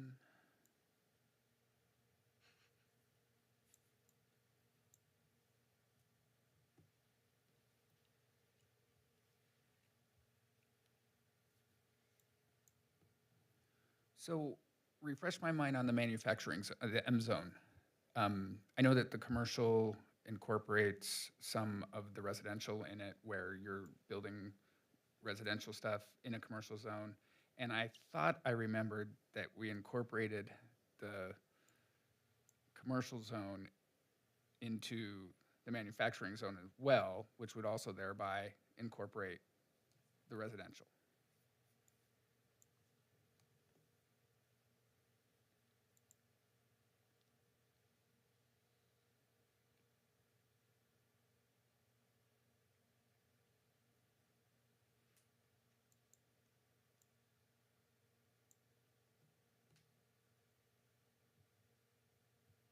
Is that how 2.12 got incorporated in there?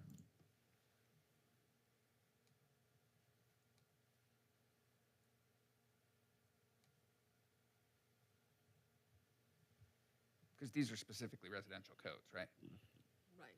And then we added that the M zone is because once it's allowed for commercial use, and with those turnkey project, or they can convert easily into residential. Okay.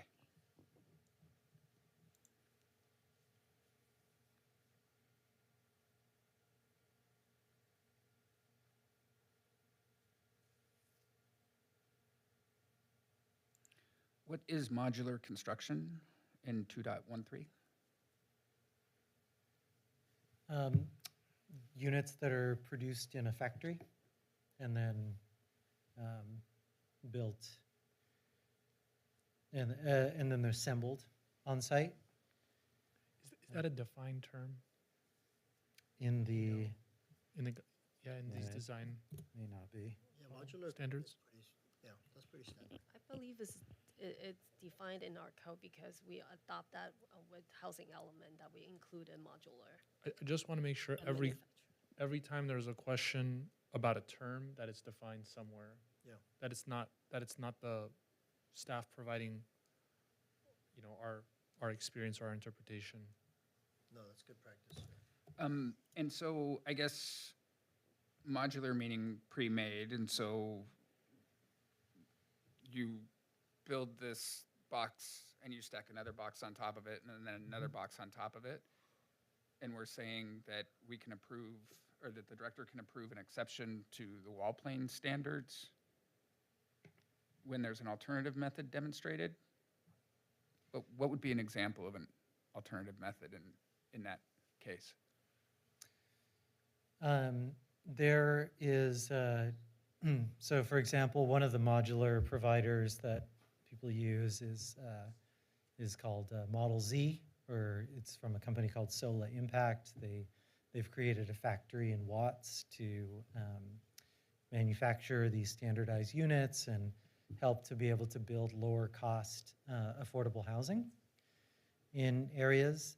Those units,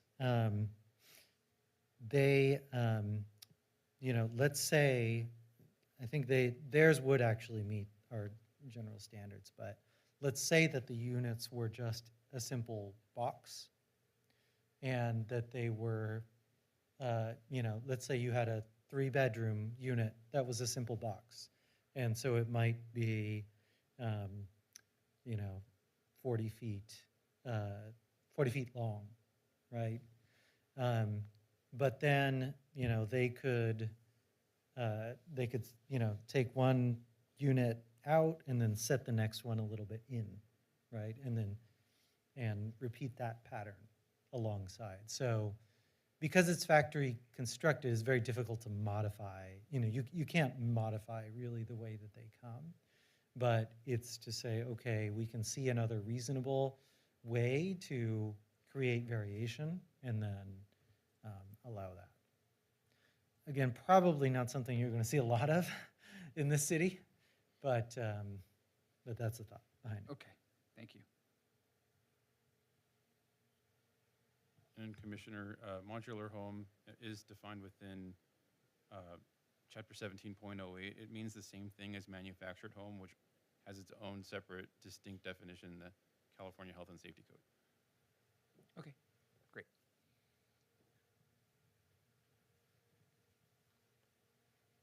But I guess what we're saying is the reason this is here is that it will not meet the regular aspects of what we're already interpreting and defining, and therefore we're providing a way that the director could approve something that maybe doesn't have the 2 feet or 4 foot average, but maybe it's only 6 inches or 8 inches, a foot or something of differentiating planes, and still be able to get that project through, kind of, right? Is that the intent of that? Yeah, I think more likely it would be that it wouldn't meet the rhythm provided, not that it can't be set. Not that the wall plane can't be deep enough. The wall plane break can't be deep enough. But yeah, that is the idea, and that was something that the developer stakeholders brought up in our stakeholder meeting. They didn't want these standards to be, to really limit the use of an important technology to reduce the cost of at least, subsidize affordable housing and maybe all housing in years to come.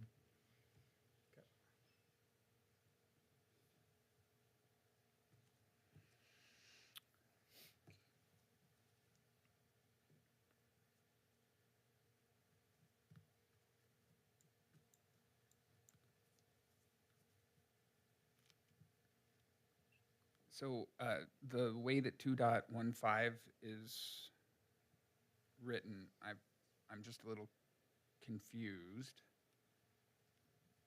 because it says where permitted. So if it's not permitted, you can do it? You can be closer to the public street? Or are we trying to say that you cannot? Yeah, it's trying to say that the third story building elements, where third stories are even permitted, they are subject to these requirements. But the chair raises a good point, because there are situations where, I guess permitted is an interesting term. Do we mean permitted by our zoning code, or do we mean permitted by state law? Because there are many cases where it's not permitted, but you could probably build the 3 stories. Mm-hmm. Yeah, we should think about that term. We should highlight it.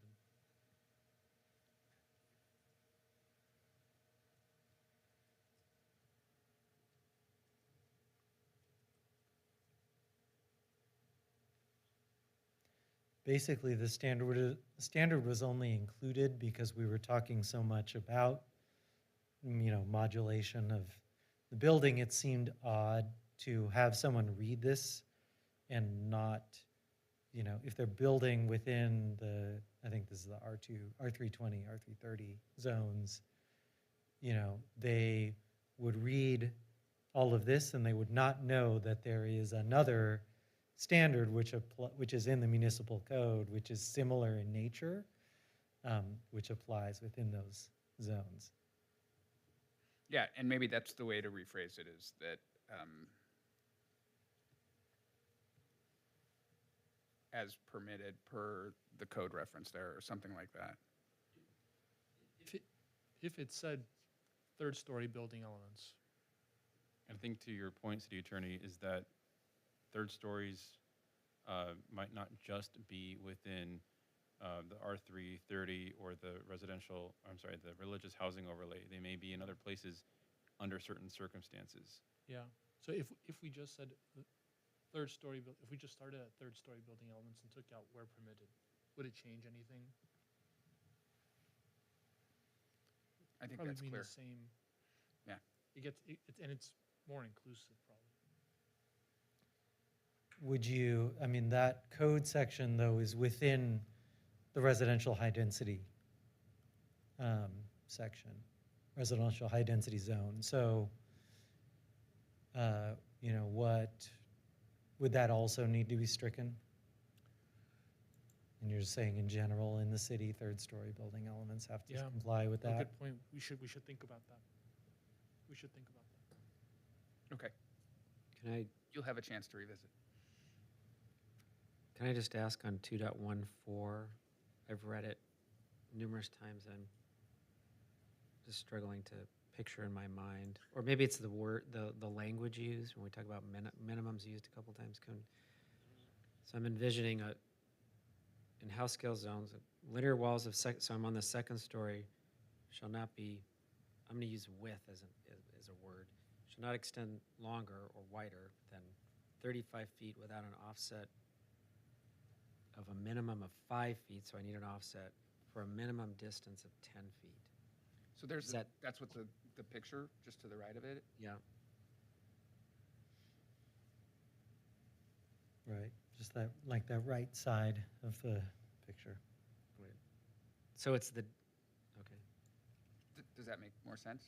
I guess it does, yeah, I guess it does. I don't know if I'm causing problems by using words like depth or width or things like that. He said that when we were talking about Sorry. depth, that depth is a tough one because we use it as part of, because you're absolutely right, it's 5 foot depth, right? Yep. So do you have a change you recommend, or you're?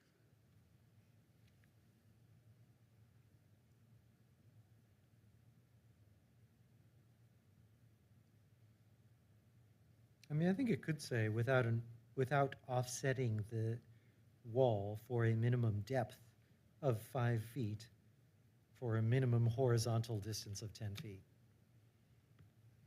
Okay.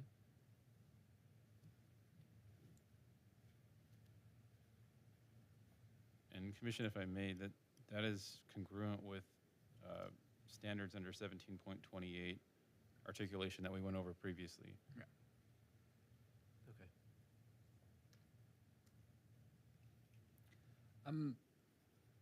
2.16.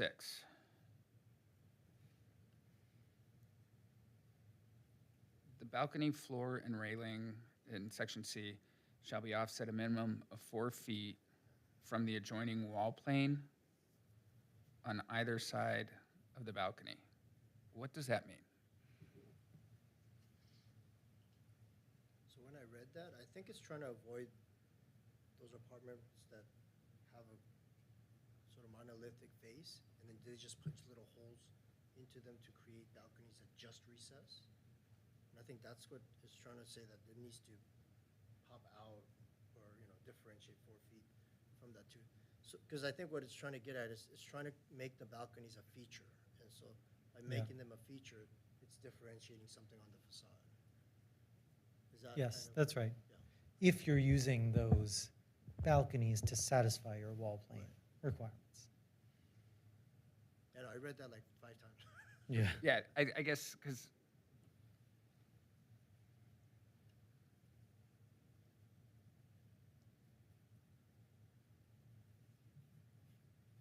be offset a minimum of 4 feet from the adjoining wall plane.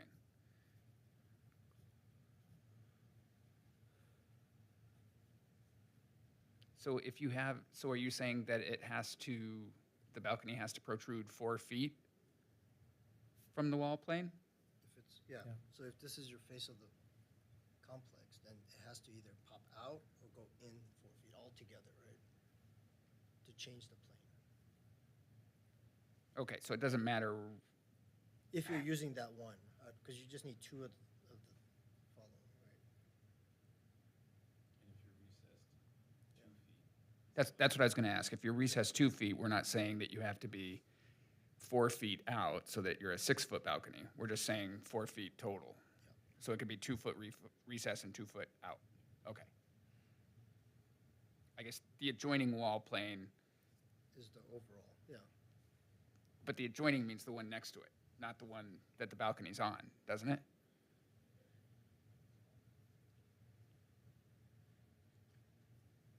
Yep.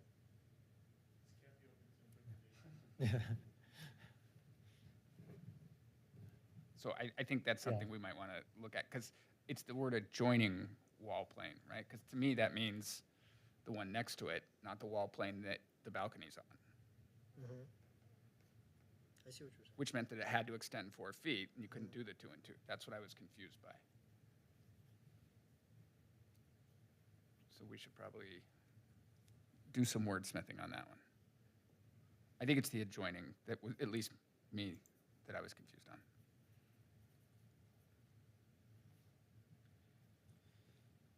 Yeah, might be good for us to add a, add a diagram there. Yeah, because there was a great image in 3.6 that I think was exactly what we would like. If you look on page 15 of the design standards, the bottom picture 3.6, it literally has that 2 foot out, 2 foot in, Right. but the adjoining Got it. is what through, Yeah. because that's what we want. We're fine with that. Mm-hmm. And Yeah. so it seemed like we were contradicting ourselves. So maybe we'll take a look at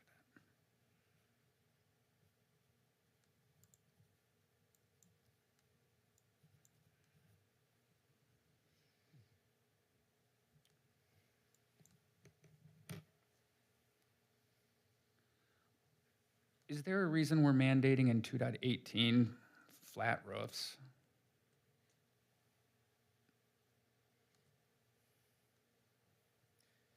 It's just, that's what it is today. You have single-story commercial with flat roofs. But yeah, if there's not a desire to, you know, if commission doesn't feel like that's important, that certainly can be stricken. I don't know. I was just trying to understand if there was a particular, like if that limits height and that's why we want flat roofs, or if it's just, that's today's style.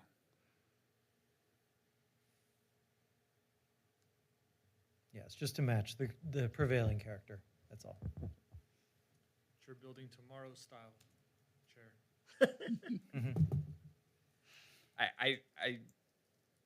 If there's not a reason to include that as something, I think that we probably don't need to. I think that makes sense. I mean, Like the, most likelihood it's going to be a flat roof just because of the way you have to service with the HVAC and all of that, you know, having to be up there. But you're right. Why restrict it if they wanted to architecturally demonstrate something that, even if it's on the street side only or something, right? So, yeah, I agree with that. the see-through yoga studio on the south side, right? Like, it's got a nice little roof accent to it. It kind of fits more in our town, so if nobody objects, I think I would strike 2.18. Yeah.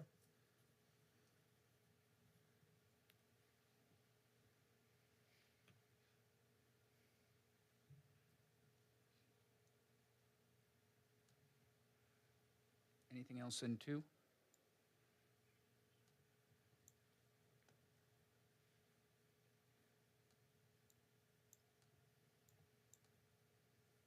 These diagrams are very helpful. They Yeah. are, They are very. the I diagrams. think whenever you can to add a diagram, it helps a lot. You know? Yeah. It also removes some of that, some of the. Ambiguity of Yeah, stuff, the yeah, I ambiguity agree. of things. In 3.1,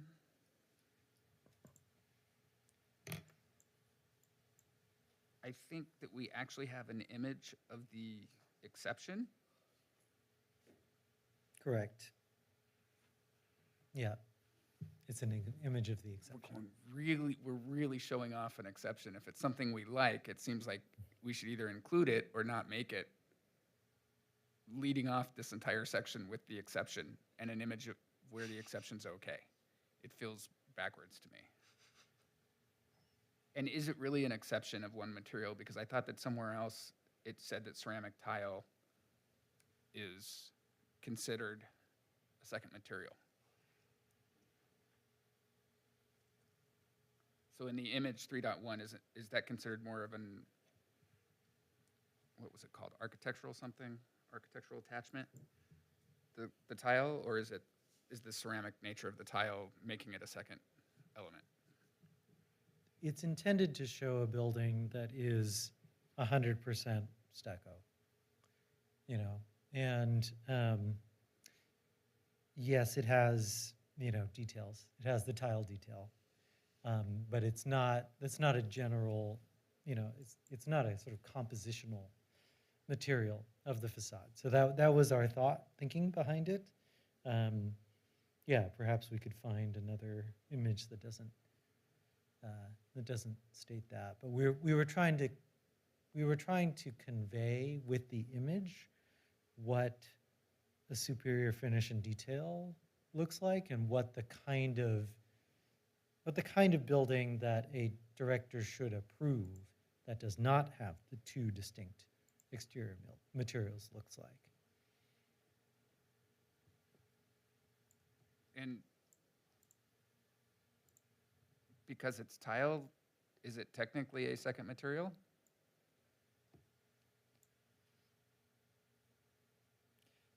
I mean, I think I would consider it an architectural feature because it's really a detail.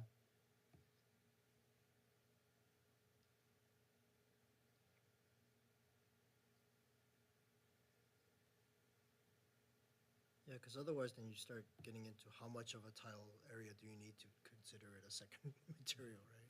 So- You mean like if it had Do a the door frames Yeah. count as a second material, you know, yeah.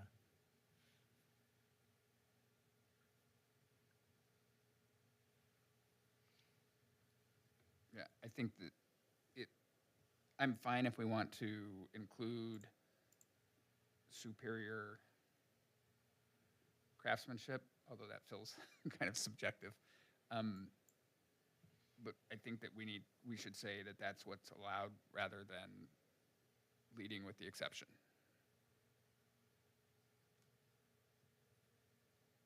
Well, I think because it is subjective, that's why it's subject to director approval. And so it's not generally allowed. Then maybe it shouldn't be, I guess if we're trying to get objective and we're saying that this is a subjective decision, how do we reconcile those?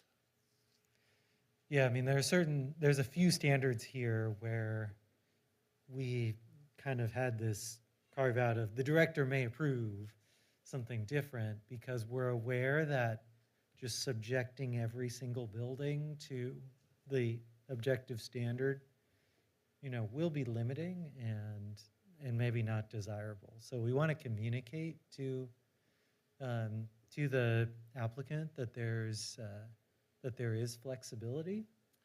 And in general, there's flexibility, but I think we're sort of saying, well, specifically, we don't want you to be dissuaded from doing a beautiful stucco building because we just said every building needs to have two materials. Perhaps a way to do that is to incorporate some of these more subjective elements into the Planning Commission's review of the exceptions. Because if we're going to apply objective standards, we'll let you vary from them, but if you were to vary from them, they're going to be subject to some discretionary review. And so I'm not really sure how to do it, but to somehow incorporate some of these more subjective elements, because it seems like there's value in them, to incorporate some of these subjective elements into the exemption analysis that we do in the ordinance. Perhaps they don't count toward the 3 maximum, Yeah, and it's subject to the same process. right. Yeah. Included in the agreement that's generated as a result of that. Mhm. So is the main objection that it's sort of the first thing and then we're showing an exemption kind of thing? Is that the? Well, I guess, I see what your point. So maybe we just keep 3.1 as the definition of, yes, you need to have 2 distinct things, and then maybe as a 3.7 or something, you just say that there is ways of, maybe going with one material. If it's high quality, that could be at the direction of the director, and then yeah, something like that. I would be much more amenable to that if we moved the, So you kind of go through all these things that you can meet objectively, and then, okay, well, if you don't want to, then here, you can have an option of coming back, but it has to be high quality and that kind of thing. I think that would make me feel better about it. Yep. And at some point, I think we need to figure out if we have an opinion on the difference between a major and a minor, versus leaving that as where discretion could happen.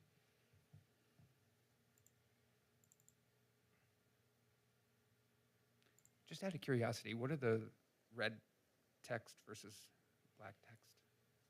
Yeah, sorry, the red text is the changes from the regional document, from the previous version Gotcha. and the regional document. Because this is version 2, right? Is that what this is, or? This is the second version of the Sierra Madre specific. Yeah, it's the second one, right? Yeah. Okay. Yes. Yeah, I think this is tracking changes basically from, I think it's tracking changes not only from the first version of the Sierra Madre specific document, but also from the regional document.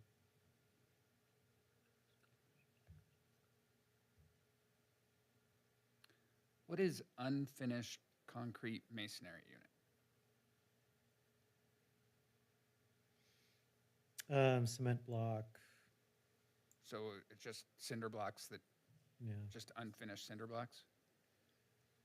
Well, it's unfinished cinder blocks, but it's also, I think, referring to the basic style of the CMU, like the gray, Yeah. right? Because they have enhanced CMU blocks that have burnished or, sandblasted and all that, that probably doesn't patterns on it. qualify under that, right? I mean, that's considered a more finished product. Yeah, that's right. This is in 3.8 that I'm looking at, in case, Yeah, B. yeah, B.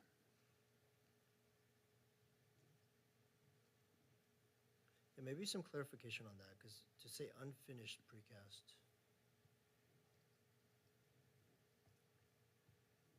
Because the split face is considered unfinished, because they're not doing anything to it, but is that considered okay, or?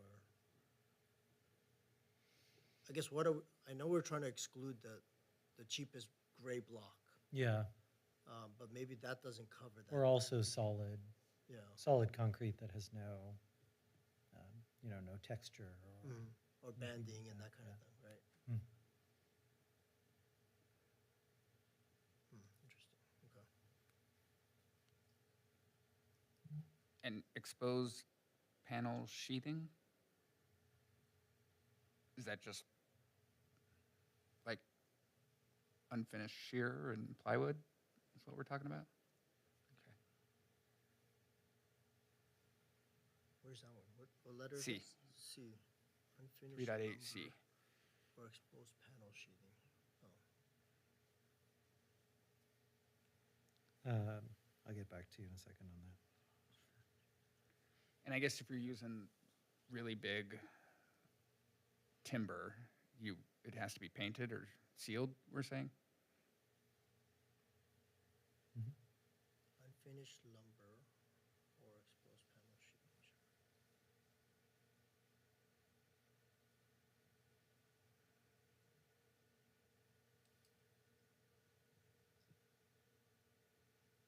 Yeah, I get the panel sheathing part of it, but unfinished lumber as in,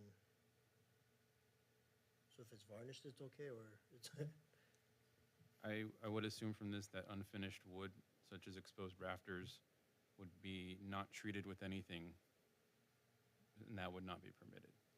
But if it's treated in some fashion, varnished, that would be permitted, or painted. so then an exposed sheathing panel would be okay if it's finished?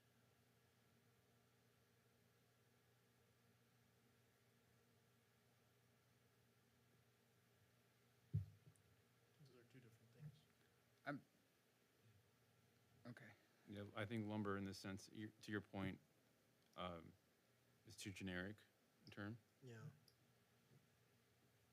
What is it trying to eliminate? Just like not having exposed 2x4s kind of thing, right? Is that Yeah, right. right?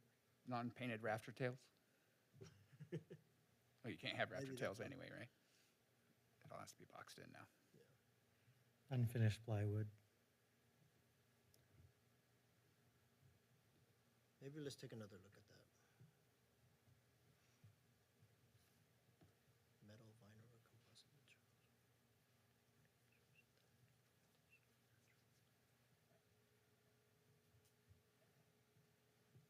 Doesn't vinyl siding come in a wood pattern? Do we not allow vinyl siding out here? I guess it's probably too flammable. Vinyl siding is a fire-resistant material that we do permit in residential zones, house scale zones.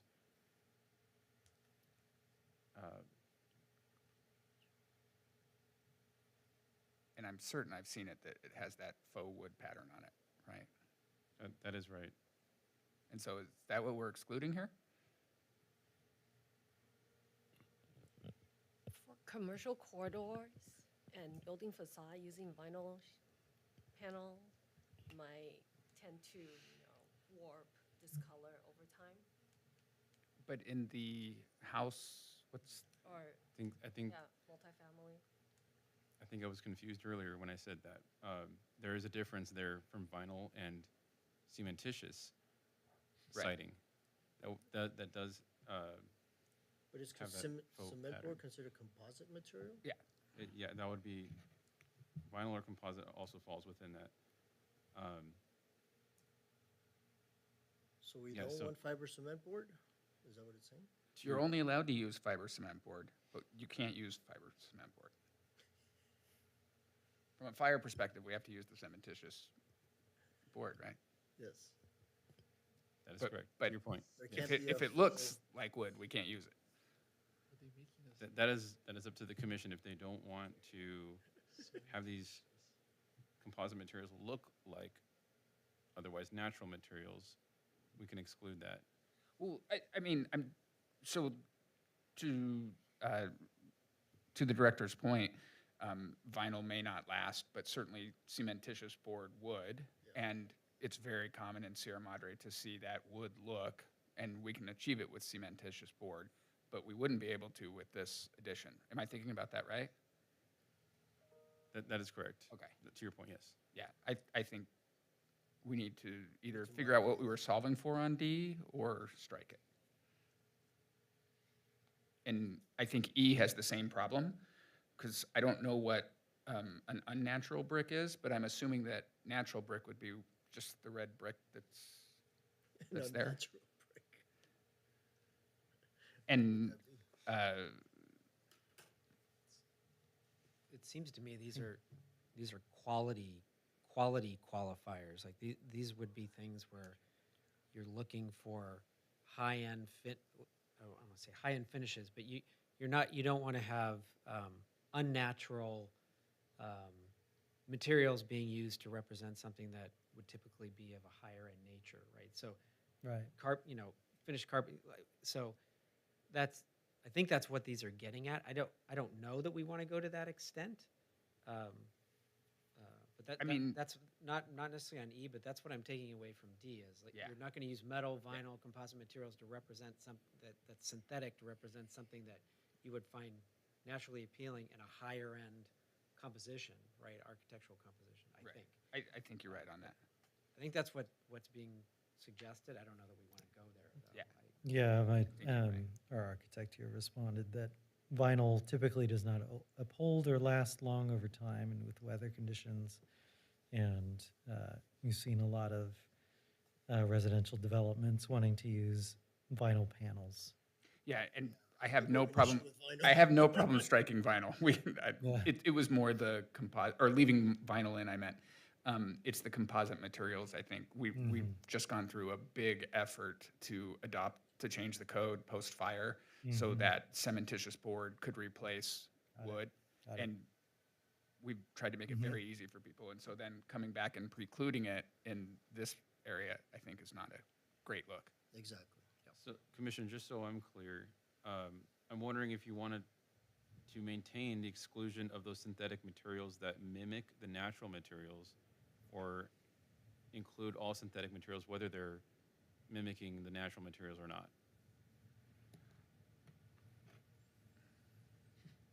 I don't like the fact that they're mimicking, but I have no issue with it. I mean, we do it all the time, right? Yeah, Yeah, so. and oftentimes we do it for safety reasons, yeah, right? I mean. There's a lot we less wanna weight on a look and facade. We can't use the natural material, yeah. Yeah.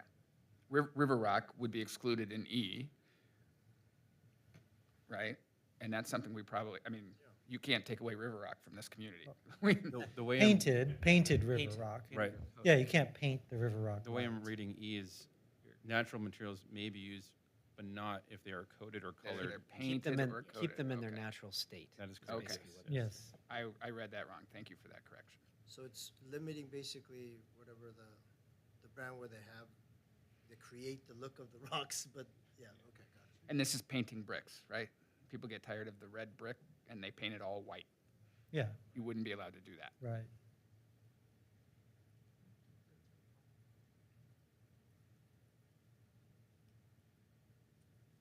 So in D, are we just striking the vinyl and then the synthetic imitation part, right? Because metal also has its place. I mean, it's,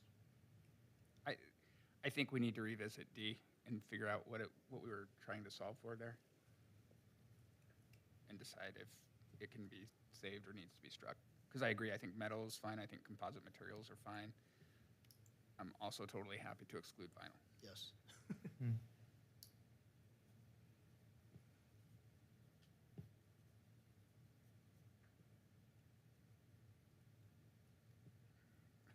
There we are again to color, my favorite. Only 2 and 2. That's fine. 4 colors total. Secondary colors shall not exceed 20%.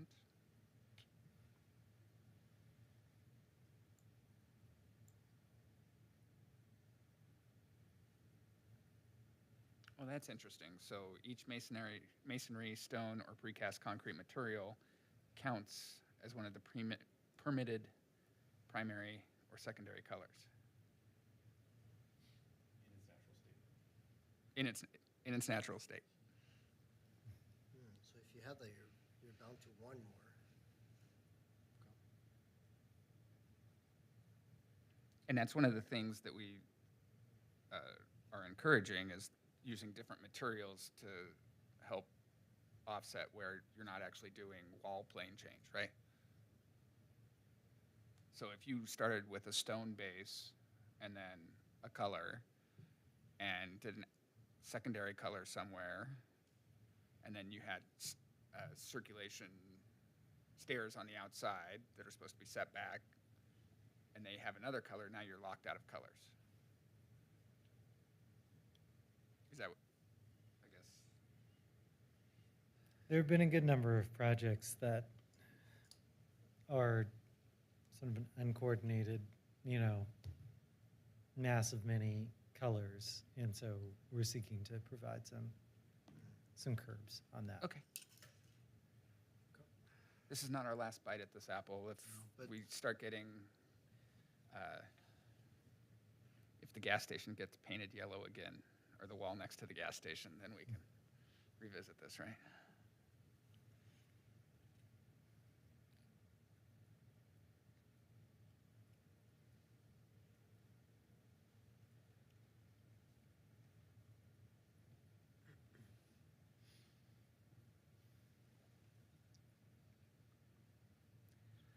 In 3.11, what if there's a building next door and you want to paint the same color? Are we saying you can't do that?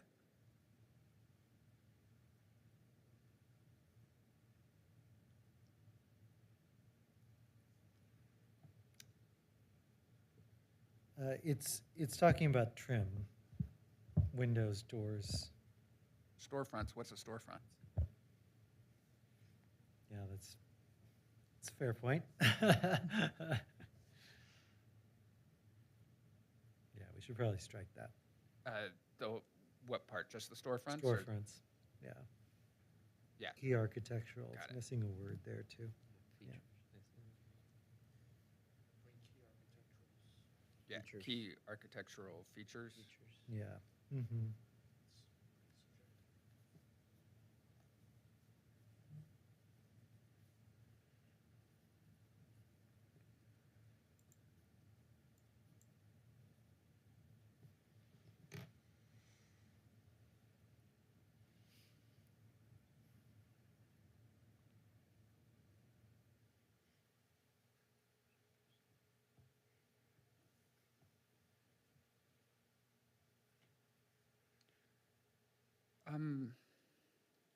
So I feel like we've done a lot of good work on this, and I feel like we're going to get diminishing returns if we keep going too much farther here. Do we want to come back and revisit the second half of this? Is it possible if we could just talk quickly about the major versus minor Yeah. distinction? Yeah, because we have to do that for the code. The code. And if we're going to send the code up, we have to finish that. So is that okay, Yeah, I think Commissioners? that's if we- perfect, yeah. We'll come back and revisit the second half of this, and we'll finish the code and then revisit. You guys both okay with that? Yes. I am. Okay. I will not be here for the next meeting. Okay. Out of the country for 3 weeks. Well done, sir.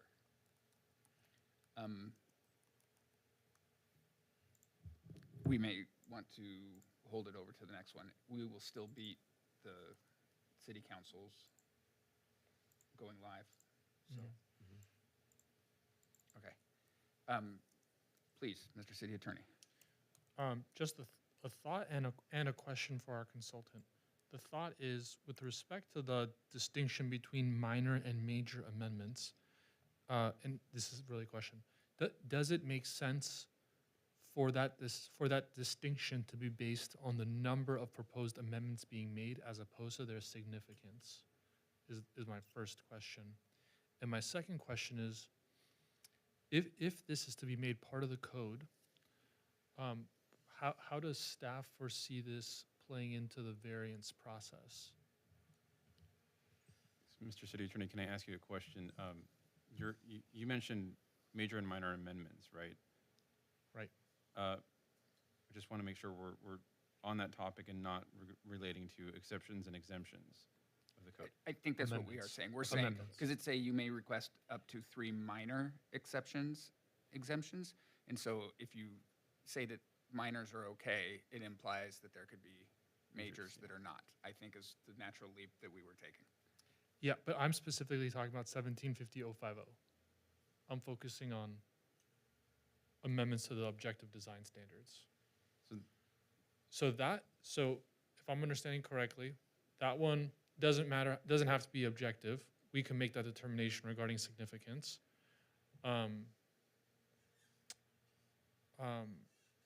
But as it relates to, so to your point, Jerry, yeah, you're right.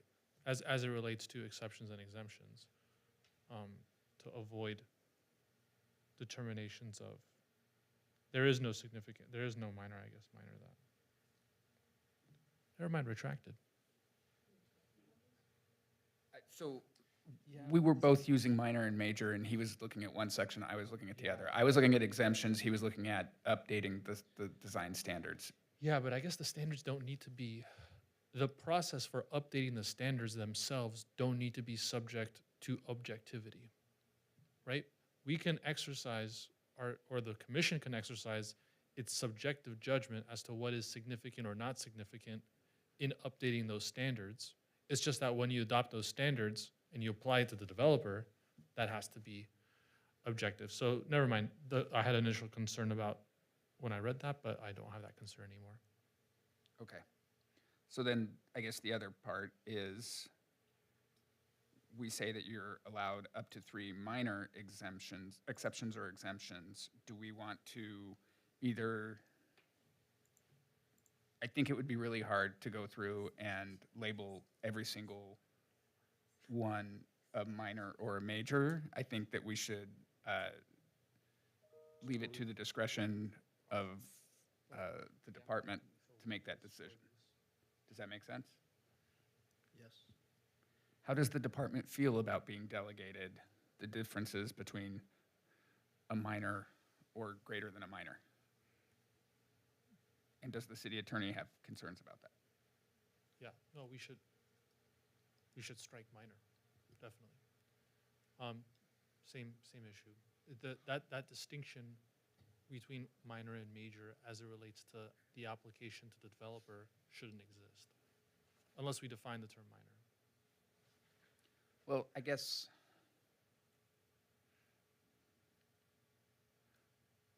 my concern about not having minor in there is that I see what you were saying about the aggregate number of exceptions. Yeah, maybe the body reviewing it is going to be determined on the number of exceptions being requested. And this all may be irrelevant if they get, as Director was just pointing out, if they get a density bonus and they apply for waivers of development standards, this whole conversation may be irrelevant. But that's assuming they build affordable, so that's a kind of different conversation. And that was my concern with that part about the elevation, because they can build as high as they want if they get enough waivers at the right density bonus, right? Yeah, right. Yes, and I thought, and maybe I made this part up, but I thought it said in here that if they were getting other waivers, that those counted towards this.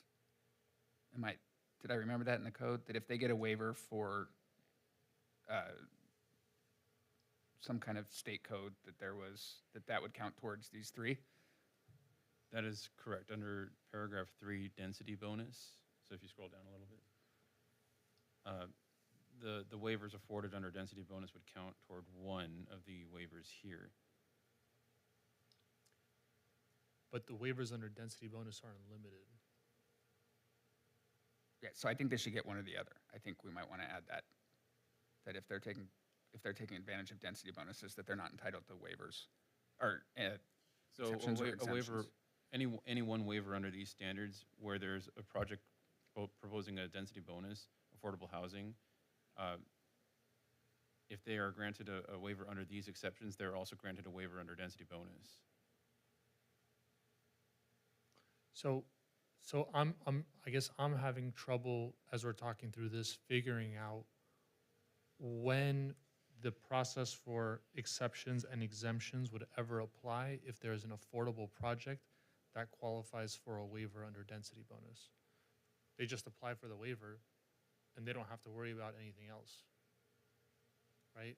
So there wouldn't be an overlap in my mind. This one, I guess, I Phil has a suppose. thought. I'll hand Well, it if I might, I think that I agree. Many projects, if they are receiving a density bonus, they're going to go the concession waiver route. But if you have a local process, and I'm not intimately familiar with the language, but there's a different standard, right? There's a different finding standard. So for a waiver, it needs to physically preclude building at those densities, whereas part of what we're trying to do with the standards is, and we encourage cities to create processes that would allow flexibility, not because a development has to do something different than the standard, but if they want to do something different and it actually works better than following the standard, that there's a way for them to do that. That's a good point, because color, for example, color wouldn't physically preclude the development. So you couldn't ask for a waiver for that. But you might ask for an exemption here for that. And so you have an affordable project, your waiver doesn't qualify, but you want to change the color for whatever reason, and you want an exception for it. So I guess there could be overlap, noted. And so then maybe we just need to tweak the language a little in section 3 to say, if an applicant requests a concession, incentive, and/or waiver under density bonus law for any standards within standard, it would also be counted on a one-for-one basis as one allowed waiver. In other words, any one of the bonuses that they get for the density bonus law should be counted. You get 3, right? And if you use your 3 up on the density bonus, then you lose them on the exemption side. Maybe there's a question for staff or for our consultant. How does the variance process fit into this discussion as well? I'm trying to wrap my head around it, because we're creating a whole separate procedure outside of the variance process that's probably easier to achieve than the variance processes. In fact, no, for sure it's easier. I guess I'm just concerned with, if it's a development standard, as all these really are, when will the variance, I guess the variance process won't really come into play then for residential development and multifamily. That would align with what we're thinking here too. A variance would be a package of certain standards, maybe beyond 3 that they're requesting for. Whereas this procedure and provision allows for 3 exceptions without that level of variance review. I mean, and there's 2 routes. If a developer needs more than 3 exemptions, they can either choose to go a variance route or enter into an alternative design standards agreement. I would recommend adding a third.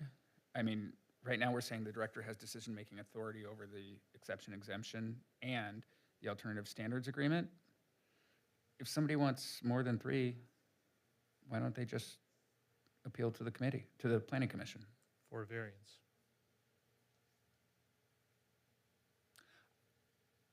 Although I guess you could make the case that the alternative, here's how they get around it. The alternative standards agreement could just have 4. On this alternative standards agreement, this is an interesting thing, because this doesn't follow any statutory procedure. This is whereas the variance process, development agreements follow a statutory procedure, the alternative design standards agreement is a totally independent thing that is going to be limited to residential development and objective standards. It's almost a development agreement, isn't it? It's a mini development agreement outside of the development agreement statute. I'm not saying we can't do it. It's just a very unique, creative approach to creating exceptions to objective design standards. And maybe what we're really saying is, if you want more than 3, rather than getting or maybe it's, I don't know what the right word for it is, but if you want more, you can appeal to the planning commission. Yeah, and I guess the difference between an agreement is the city and the applicant agree, and the variance is, I don't agree with what the city is proposing, and I'm going to appeal directly to the legislative body, planning commission, so they can rule and overrule the staff, basically. Well, so I guess fundamentally, do we think that 3 is the right number, and would staff prefer to just send it to the planning commission after 3? Because if that's what you're really saying, then I don't think we need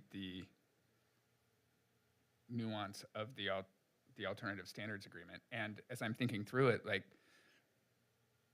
I assume that that agreement is a legal document. So are we gonna have to send this to council every time somebody wants to propose? And we don't have fees set up for that. We can, but yeah. We could. It feels like maybe it's a long way around where we already have the process to just appeal up to the planning commission. So what would that be considered? Is that considered a variance? If they Variance. want more than 3? Variance.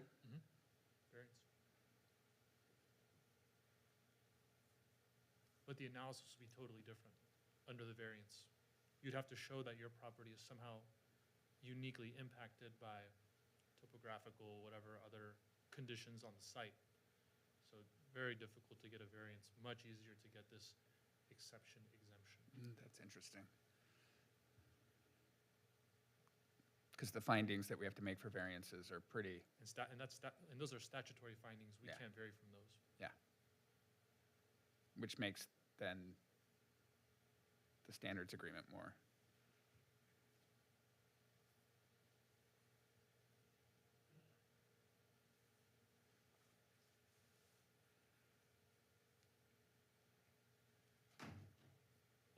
And although it's not codified here, the idea in alternative design standards is that staff would reference other cities' objective design standards that have been adopted first, and primarily the ones that are referenced in this document, in the appendices. And then leave it up to the developer whether they want to use those standards or some other city's objective design standards. That's the encouraging thing that we would do here. It's not something we necessarily want to codify because we still want to leave it open for the developer to promulgate their own standards. How is staff going to decide that the standards, the alternative standards agreement is what the city should have? Based on the findings, those are our guiding ways to make the decision.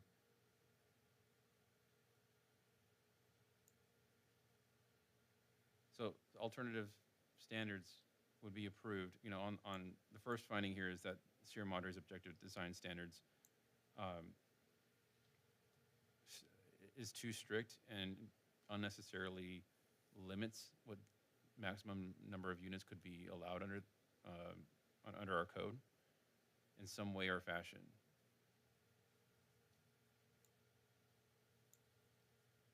And meets the objectives to reach the maximum number of units that would otherwise be allowable. I had a question about that language, by the way. Are we saying that if the maximum allowable is 10 units and they're only proposing 5 and they want a 4th exemption, that now they have to build the 10? That is correct. Well, that is not, I think, what we want to encourage.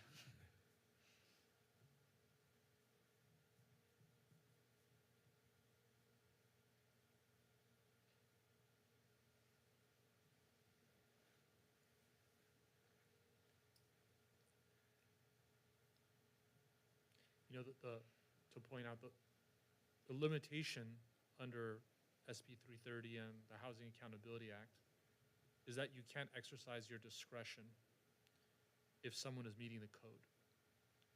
And the code will now include these objective design standards. On the flip side, you can exercise subjective judgment if someone goes outside of your code. And so if you were to strike this and allow for the variance procedures, you could that way exercise discretionary approval over a multifamily development, assuming you can make the findings for a variance.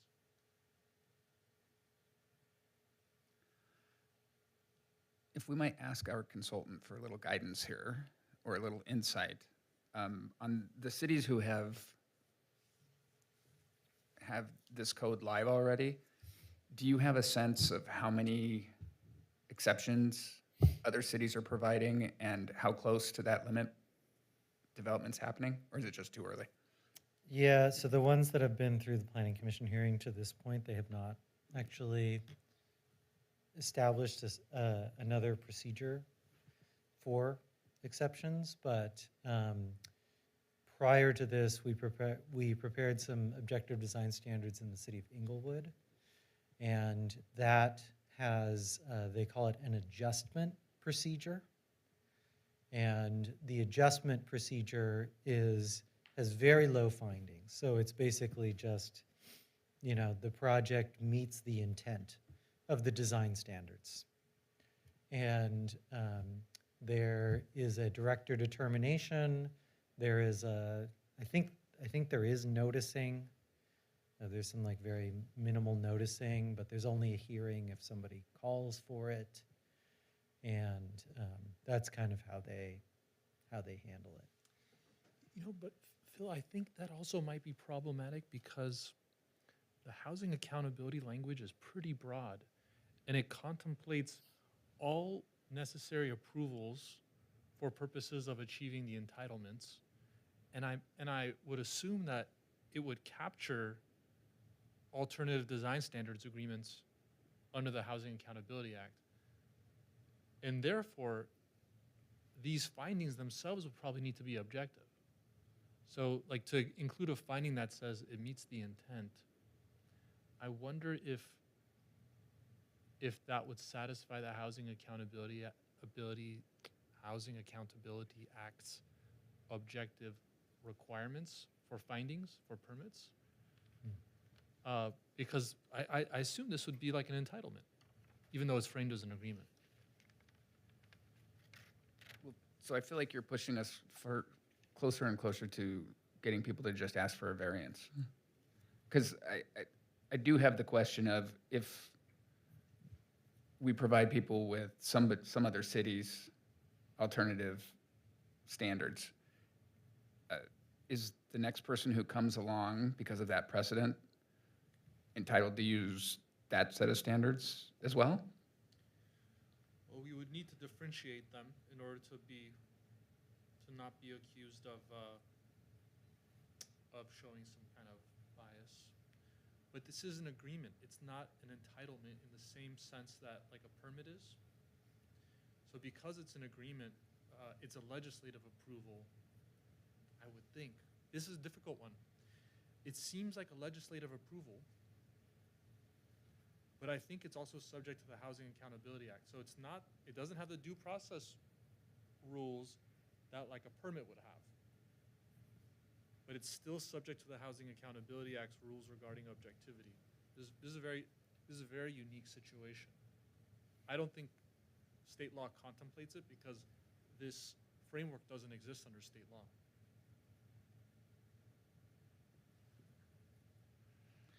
Well, I know we love being mavericks when it comes to new case law here in Sierra Madre, but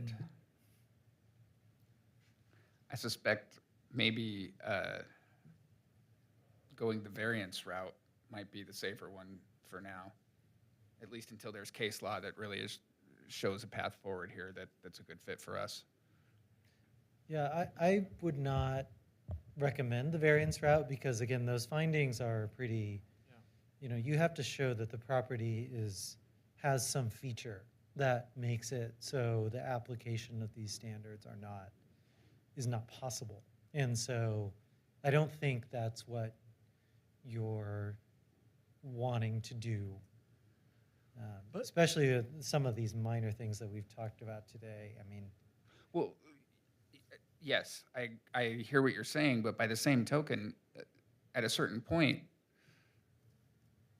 what are we bending over backwards to allow people to do? Why are we setting up objective standards if we're saying, maybe 4 for you, maybe 6 for you, 10 for that building? I mean, that. And Phil, I think we can force them into the development if the variance procedure is their only other option. Couldn't they be forced to go into the development agreement, then a statutory development agreement, and it would achieve the same thing as an alternative design standard? Now, procedurally, it's a little more onerous. There'd have to be a public hearing and all of that. But it would achieve the same thing in that it could, when you adopt a development standard, it can go outside of the standards articulated in the code.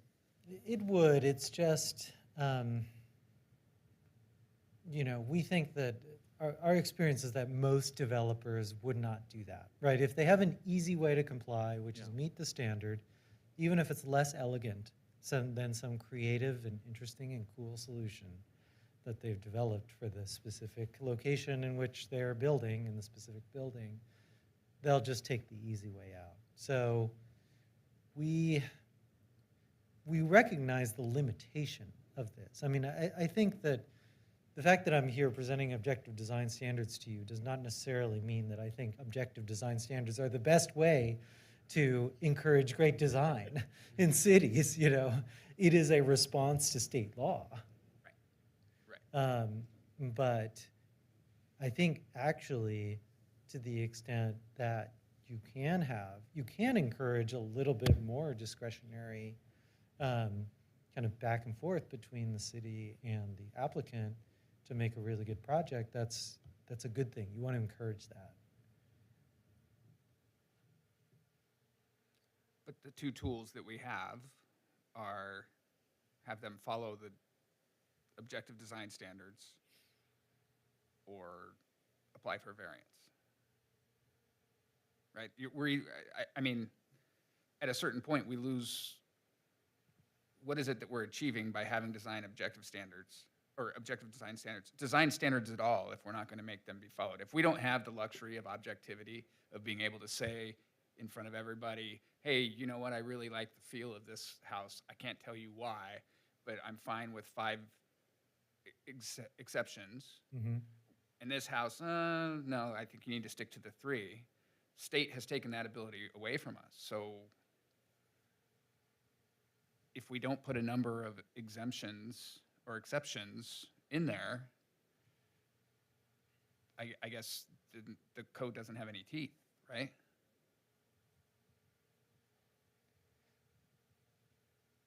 Yeah, I'm not a lawyer, so I won't pretend to speak on all the Housing Accountability Act issues. In the other cities that we have worked, they have established a discretionary process, basically, whether that's, or a director level or a commission level process to process, variations from the standards. And that's my concern is like, we're establishing an objective process, but we're also establishing a side discretionary process.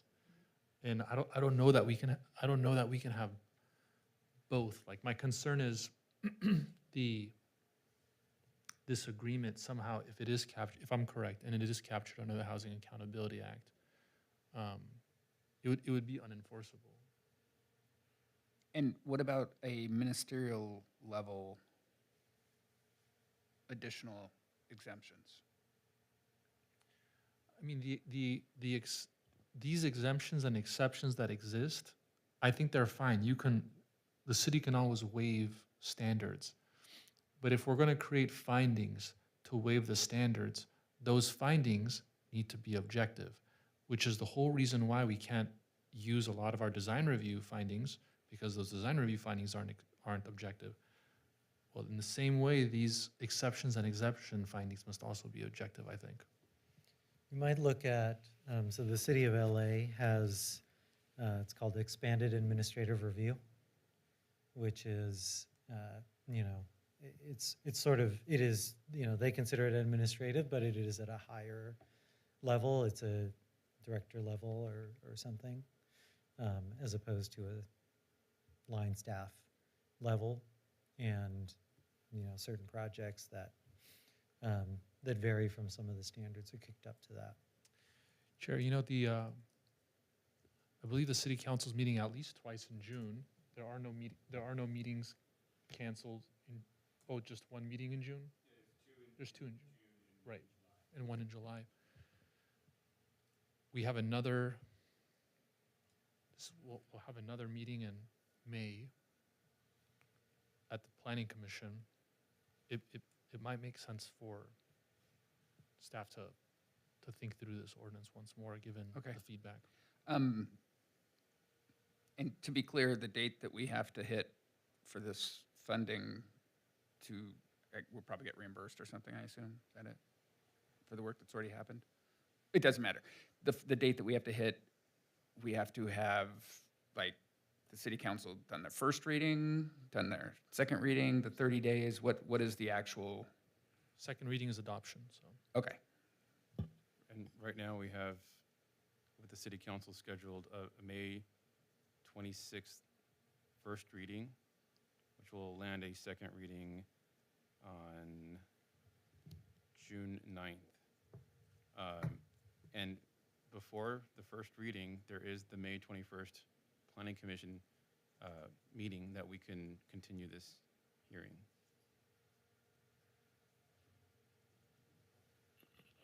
And Chair, I believe Arroyo Group's contract with COG ends end of June as well. Okay. And I guess technically they have multiple back-to-back meetings, so we could sneak a second reading the next day. Ah, First reading and second reading, yeah. foiled. Yeah, I'm trying. Okay.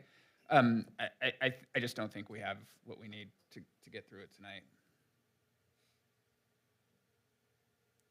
So I guess we need a motion to continue this to a date certain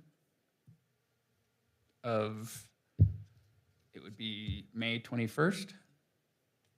I move to continue this to a date certain of May 21st. Second. All those in favor? Aye. Motion carries. Staff, and thank you so much. You are very knowledgeable, and you really helped Oh, us with this. Thank you. On some of these things and other things. And as always, staff, you guys, your prep work is just amazing. Thank you. Next up is the consent calendar, regular meeting minutes of April 16th, 2026. Looking for a motion to approve the consent calendar. I'll make a motion to approve the consent calendar. A second. All those in favor? Aye. Motion carries. Next, reports from Planning Commission. I had the honor of representing the Planning Commission last night at the award dinner, the annual city awards dinner. I'm certain we already have some applications for new commissioners after my stirring speech. They took some back. I think. They took some back. Oh, they rescinded them. That makes sense. Yeah, that was probably much better. No, it was a great night. I know that